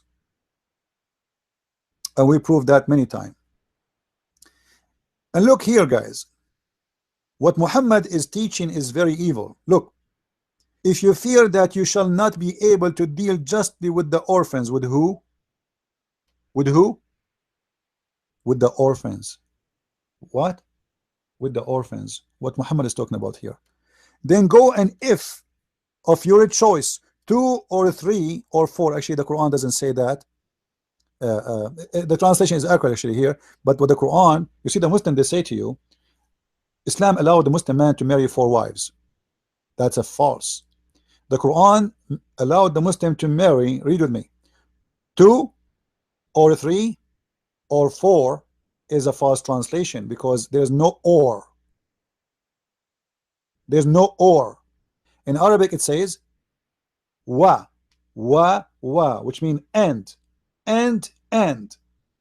So the Quran did not start saying marry 1, even the word marriage is not there, but let us go with them. Marry 1, no, start with 2. Go and get 2, 3 and 4. The total is 9. This is why you see many of the caliph, they have 9 wives. And Muslim themselves, they say that Muhammad himself, when he was alive, he have 9 wives at the same time. Some they say 11, some they say 13, because Muslims are so confused about their religion. So the total is 9 wives, but those are not wives really. Those are women, you contract them for sex. Those are the free women. Now look what he's saying. If you cannot be justice with the orphan, which means Muhammad is teaching the Muslims that you can sleep with the orphan, but the orphan are kids. You see, we don't call someone an orphan unless he's a child. If I am a man, I'm 30 years old, and my mother, she passed away, and my father passed away, that does not make me orphan. Orphan is someone is a child. So Muhammad is encouraging his men to sleep with the children's. And he's saying, if you cannot be just with the children's to sleep with them, to satisfy their needs, well, go and get of your choice 2 and 3 and 4. And if you fear shall not be able to do justly with them, then only one.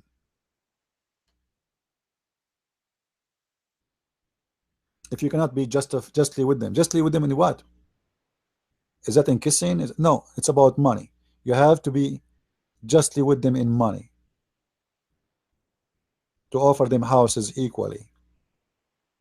If you buy a woman a dress, you have to buy to the other woman a dress. And the Quran confirmed that nobody can be just with women anyway, which is a very stupid verse, as we see it in front of us. Or a captive, that is your right hand process.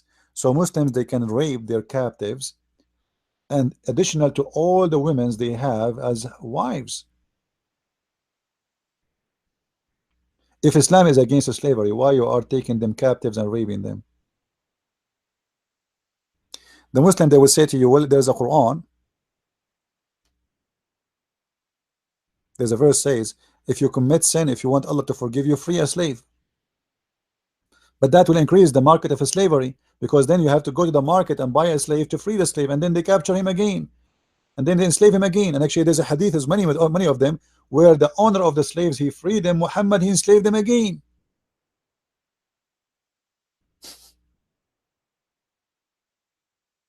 The owner, he freed them, Muhammad, he enslaved them. You can read in my book if you want.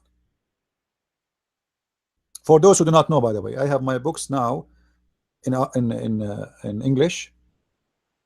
I have Deception of Allah, Qur'an and Science in Depth, and we have the same books in Swedish, Deception of Allah. We have French, Le Secret du Prophète Arabe, and we have the new one, the German, and soon we will have a Spanish for the Deception of Allah. So if you, I don't know what language you speak, you can go to Amazon and you can get the books from there. So you can have reference in your hand. Now, do we have any Abdul here? He don't agree with us about what we are saying? And not only that, by the way, Quran, even in the case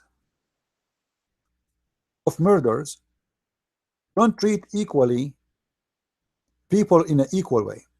And let me show you. In the case of murder, the punishment of killing a free is killing a free, and the one who kill a slave, we kill his slave. And the one who kill a woman, we kill his women. This is how stupid Muhammad is. Read the translation.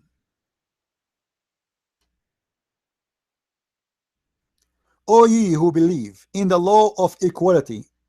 Law of what? Equality. Look how equality is working. Is prescribed to you in the case of murder. The free for the free, the slave for the slave, the women for the women. Like what?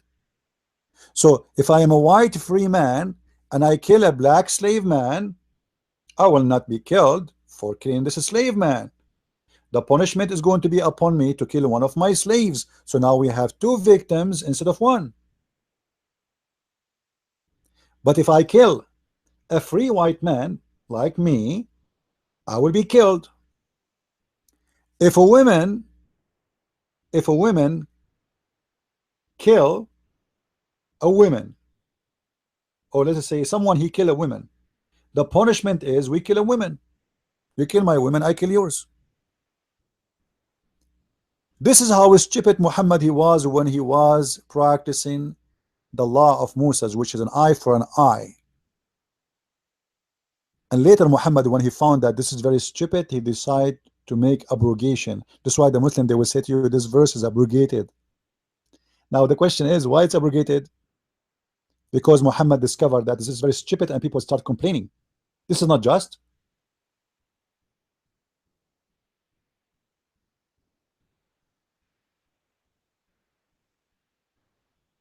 What do you mean if a man kill my wife, I will kill his wife? Or somebody kill my wife, I kill or my slave women, I kill his slave women. What is this? Is justice? This is God? And why Allah he made this verse? Don't he knew it's wrong? So later he canceled it.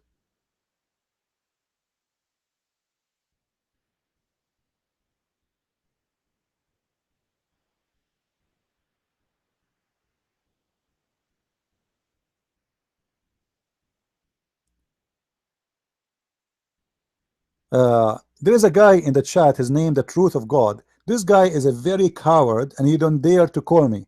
Truth of God, do you dare to call me right now in Skype? The Truth of God. You are a person always who posts in the chat and etc. But I accuse you to be a coward. Do you dare to call me right now in Skype and debate me? This guy is from those Hebrew weird people. I'm waiting for you, the Truth of God, to answer me. Do you dare to call me right now in Skype and debate me? Live?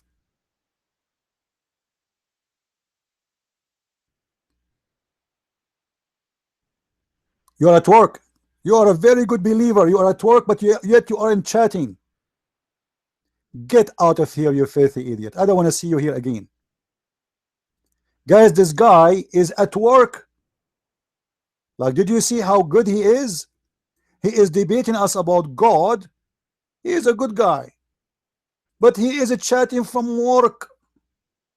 I mean, how good he is to the point he chat from work. Can't you see it? This is a very good guy. Only good guys, they chat when they are at work.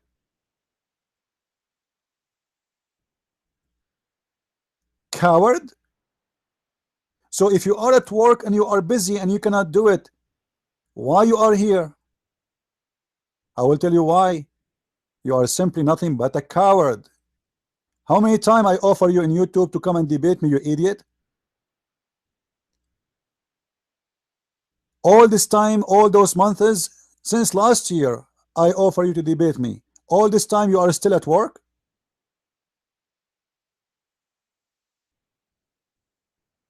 All the last year you are at work? You never go home?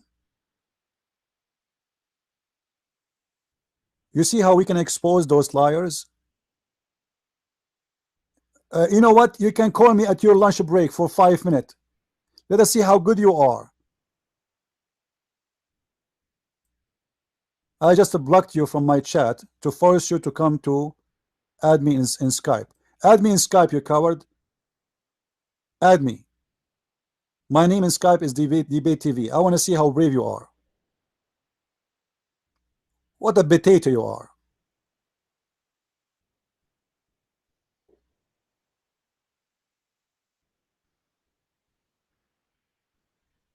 No, he's not. He's a potato. Big mouth. Big mouth, but they have nothing to say. They talk too much, they say nothing. We know them.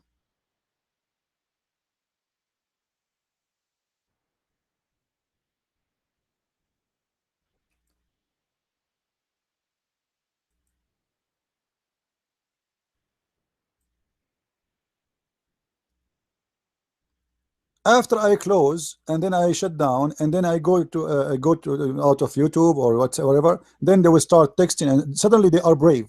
Suddenly they have the time to debate me. When I challenge them live to do it, nobody show up. We open our chat room for 6 hours, 10 hours, 12 hours, sometimes even the whole day, and we are waiting for one of those brave ones to come and debate us, and we don't see them.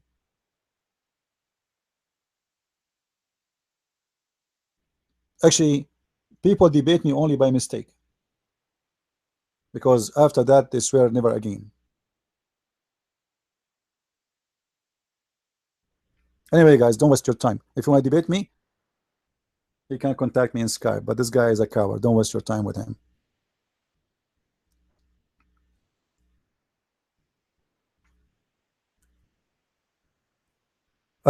So today, actually, we answer all the questions about if Jesus and Muhammad have any connection, and absolutely Jesus is nothing but an antichrist. He is not the antichrist, he is an antichrist, and the Bible support that very well. Muhammad, he persecute the Christians, he killed the Christians, he insulted the Christians, and the Christians are his enemies. He hated them to death.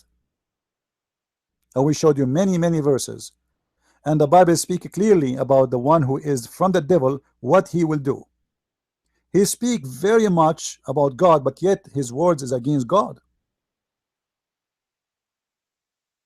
He go after the saints, he killed them. And this is what Jesus said. Time will come and people will kill you thinking that they are doing a favor to God. And Muhammad, he made them do that. And he will change all the teaching of the law. And yet he claimed that he is following the law. As an example, Muhammad, he say he is against adultery. But yet Muhammad, he allowed Muslim women to rent their vagina for 5 hours or 2 hours or even 5 minutes in return of money, which is nothing but a prostitution. Even the Quran allowed the Muslim women to do, actually the Muslim men, to do prostitution business. Force not your girls to do prostitution if they choose a chastity, and if you force them, Allah is all merciful, all forgiving. Muhammad, he says we are against theft, but he allowed to steal from non-Muslims. So theft, you see, Muhammad, he used the same words we use in the Bible, like adultery. He's against adultery, but yet he approved adultery. He approved multi-marriage, and the Bible speak about the prophet should not multiply their women. He allowed kidnapping women from their husbands for no reasons, raping them. He allowed himself to have sexual relationship with the children, and Jesus forbid us from having such a thing. Even he said, the one who heard the little one, it's better for them to put a milestone in their neck and throw themselves in the deep ocean. Muhammad allowed himself to steal the money of anyone who didn't agree with him, and their houses and their land, just because they didn't agree. Muhammad, he made false prophecies, as we remember in the chapter of the moon, verse number 1, when he said the judgment day is near and the moon is split. But there's no moon split and there's no judgment day is near, and this was 1400 years ago, a false prophecy from a false prophet. In the chapter of Al-Anfal, Muhammad, he promised his followers that if you go to war, 100 of you will win against 1000. The Muslim, they went to war and they lost. And then Allah, he said to them, oh Allah, he just found that you have a weakness on you.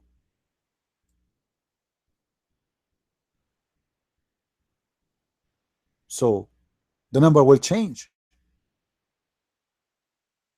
by 200, and that's mean the error was huge, and the prophecy was very false, to the point Muhammad himself could not stay with his promise, and his God could not make it happen.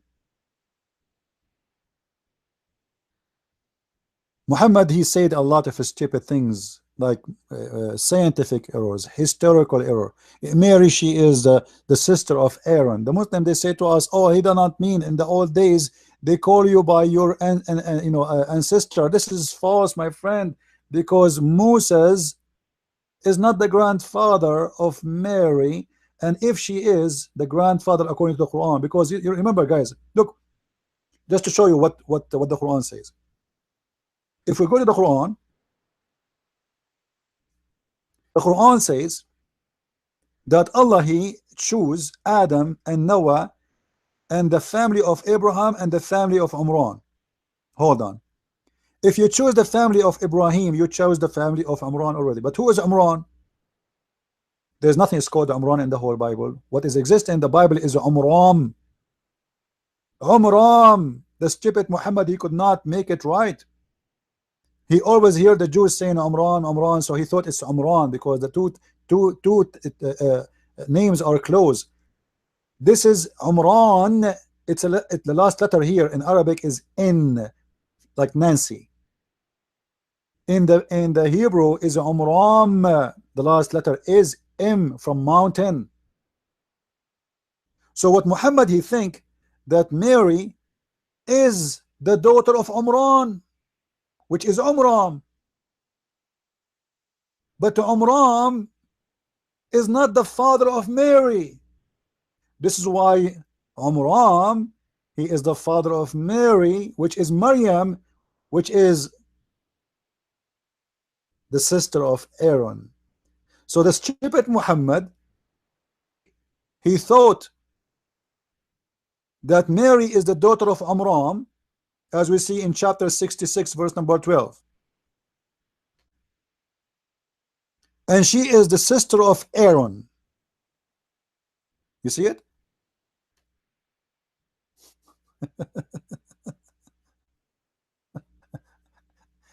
How Muhammad can be a prophet and he makes such a stupid mistake.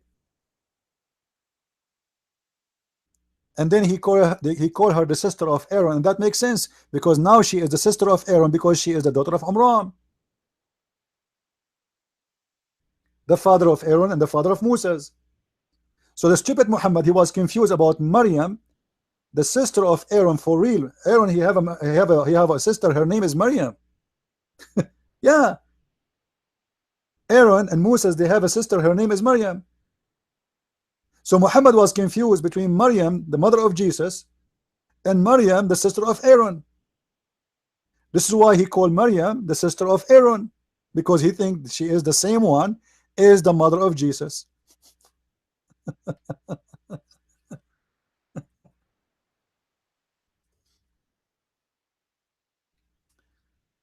Oh boy. When the Jews came to Mary in chapter 19, verse number 28, they said to her, "O sister of Aaron, your father was not a man of evil." Who is the father in this case? Amran. And who is the brother? Aaron.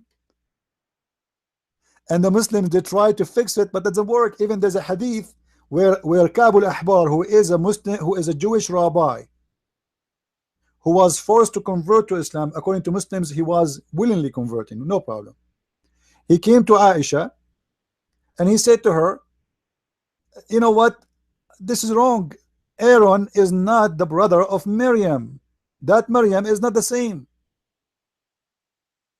So Aisha, she said to him, "You lie." And the Prophet, he told the truth.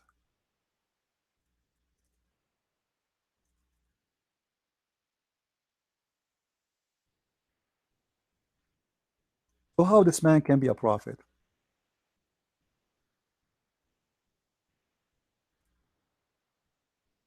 How this man can be followed for a second?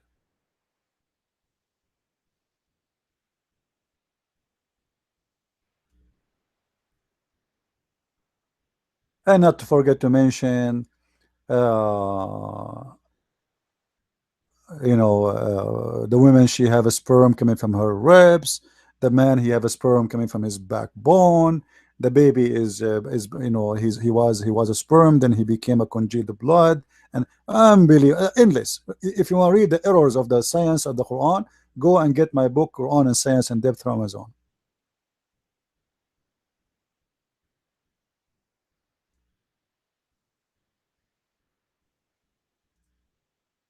Do we have any Muslim here that agree?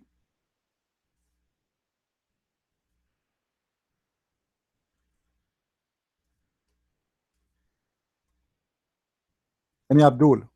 He have the courage and the knowledge.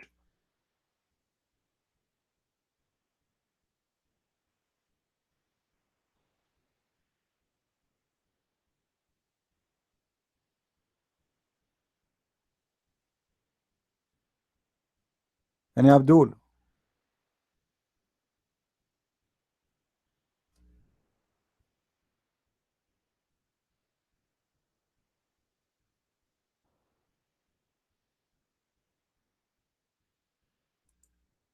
We don't have Abduls here. Are we out of them? Look like we are out of the Abduls lately.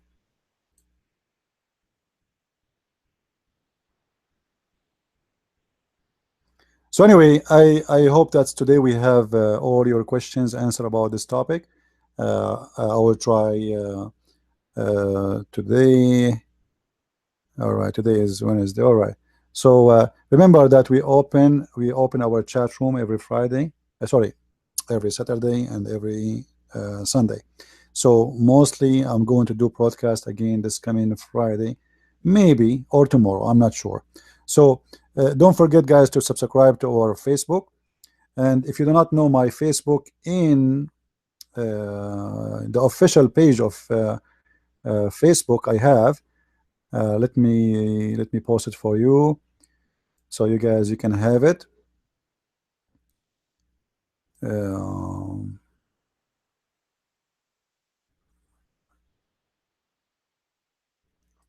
all right.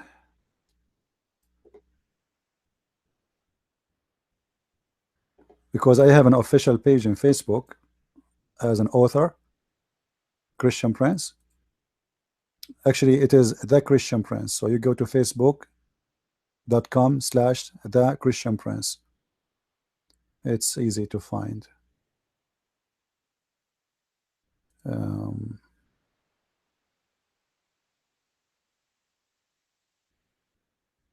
Let me post it for you.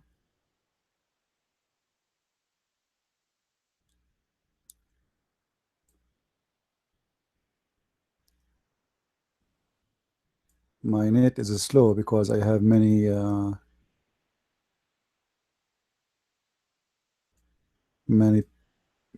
browsers open.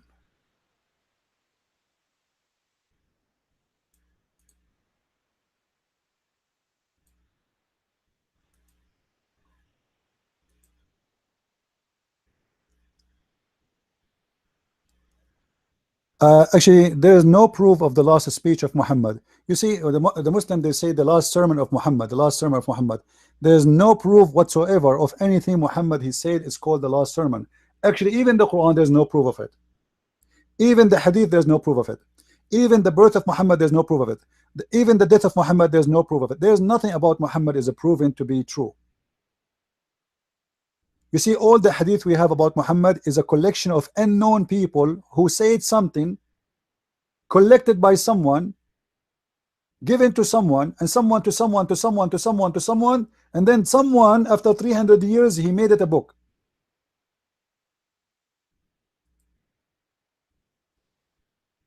This is the story of Muhammad. This is why when we speak about, let's say, like in my book, I put the date of where Muhammad he died, but this is not really accurate because we don't know. But we have to put that date because this is the one we know.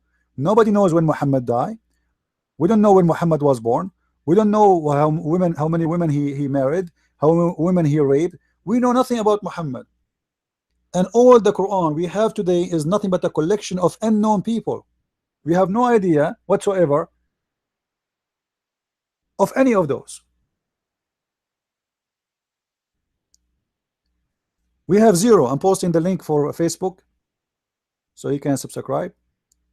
So all the details and the dates we give is what we receive, but none of those is true and confirmed. And the Quran today, even the Muslims agree that this is the book of Uthman. And you believe it or not, nobody have the original copy of Uthman. So how we can know even that this is a Uthman book? How anyone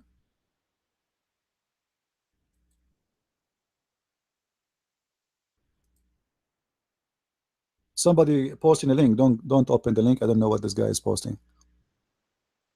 How somebody can be trusted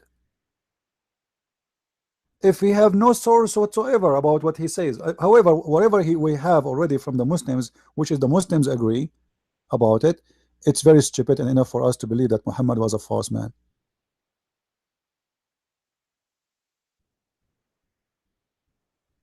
Like the earliest reference Muslims, they have it from Ibn Ishaq, etc.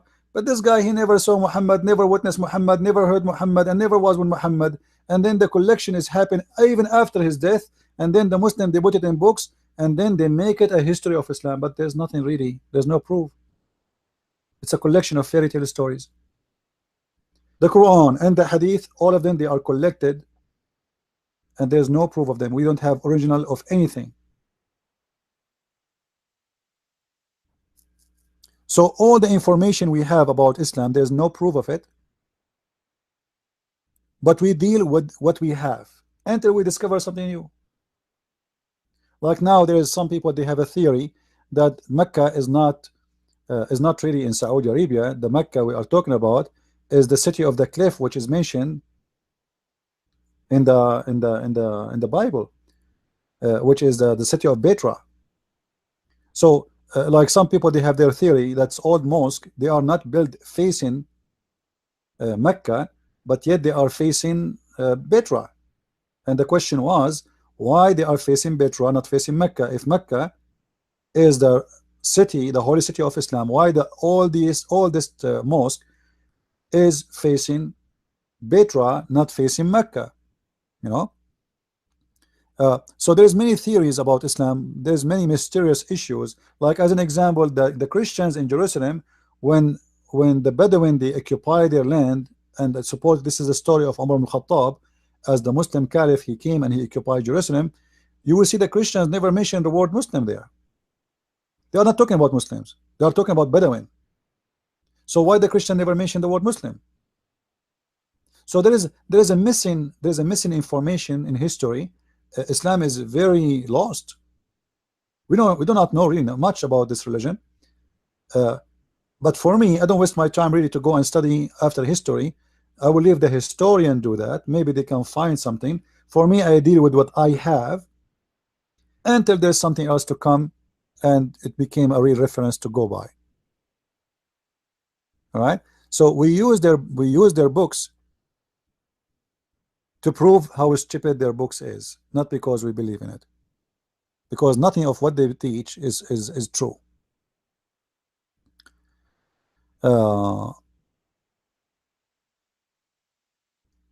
So we have to be careful about the information we receive from Muslims, because they themselves, they have no idea what they are talking about. But there's no proof, there's no reference. This is why you see someone like Robert Spencer. He made a book. It's called I forget the name, but the book is is about Muhammad was not exist, right? You remember there's a book made by Robert Spencer, Muhammad is not exist, something like this. Now, why he is saying it's not exist? Because there's nothing about Muhammad. There's no reference really for Muhammad. There's no proof. I don't agree with him, However, until there is historians, they can prove to us something really to confirm that this is true, or to confirm that Islam as a fabrication came long after the date of what is called Muhammad is exist, then we can go by it. For now, we go and we take what Muslims they say to us and what their books is saying to expose Islam. Yeah, it's called Muhammad. Did Muhammad exist? Okay, did Muhammad exist? This is the book of Robert Spencer, and he is showing you proofs of history, etc. There's nothing really about Muhammad in history. For me, I don't really focus on this. I focus on destroying the religion. I'm not a historian. I am a person who have knowledge in this cult, and I use my brain and my logic to destroy it. And it's very easy to destroy, actually. You do not need to be a genius to do it. Like as an example, when Muhammad, he said the moon split near and the moon split, right?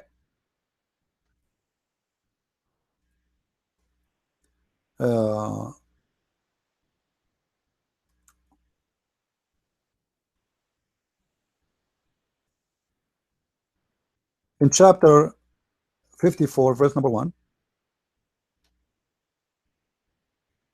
in this one, we can use the historian to prove Muhammad to be a cult leader, because if the moon split, as the Muslims claim in the Quran, this is Quran now, this is not Hadith, so the Muslim cannot deny it. If the moon is split, that means this is an event should be seen by everybody, and there's no reason the Roman, they will not mention it, or the Greek, or the Persian, or the Egyptian, because remember, all those, they can witness the same moon in the same moment. You see, at that time the Roman was exist in Jerusalem. Actually, they exist in Tabuk, which is it's inside Saudi Arabia today. Tabuk today is a city exists inside Saudi Arabia, and the Roman was exist there. So How the moon split in Mecca, the Roman did not see it, the Ethiopian did not see it, the African did not see it, people of Yemen did not see it. India is just across the sea. You know, it's just like 4 hours. India is not far from Saudi Arabia, by the way. You know, it's very close. Look at the map. So how the Indian did not see it, how the Persian did not see it, how the people of Syria did not see it. Nobody saw the moon split. Imagine such an event happen. How many times in the human history such a thing is going to happen?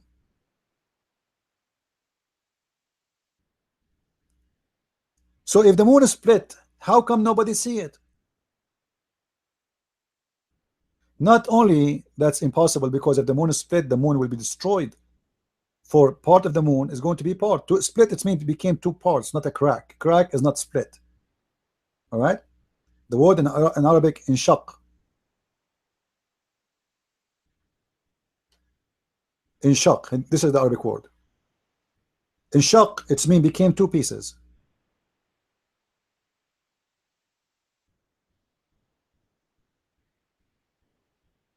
So if the moon split, and it was easy to Muhammad to see it with his own naked eye, this means that's big separation. Is not just, it's not a crack, because how Muhammad he can see with his eyes the moon is splitting, unless it was separated totally from each other, 2 parts, so the light can go through between the 2 parts. So nobody saw that except Muhammad. No historian, not the Greek, not the African, not the Buddhas, not the Hindus, not you know, people who knows nothing actually. You know, I mean, you do not need to speak about religion at that time to mention in your books that something like this happened. No historian mentioned such a thing ever, and science today proved that that's impossible and it's false. So I focus in what Islam is teaching, because we need to make the Muslims first see how stupid it is. Now, if historian they can find something else to prove Islam more to be false, that is their business, and they can do it. And I leave the one who has a specialty to do his specialty, and I do my specialty. As simple as that. Do we have any more questions? I want to say thank you guys for being here. I hope we had learned some information. And if you ever know someone who would dare to debate me, this is an open invitation for any Muslim who dare to debate me. I don't care who you are. Don't tell me your name. I don't care how you look. I don't care you are black or white or Indian. I don't care how tall, how short. I don't care if you speak like Zakir Naik or you speak like someone else. Be a man and debate me. Be a man and try it. All right. So I want to say thank you guys for being here. May the Lord bless you. And until we see you again, maybe tomorrow or the day after, I say Christ is Lord, Islam is false. I mean to that. And see you soon again. God bless you all.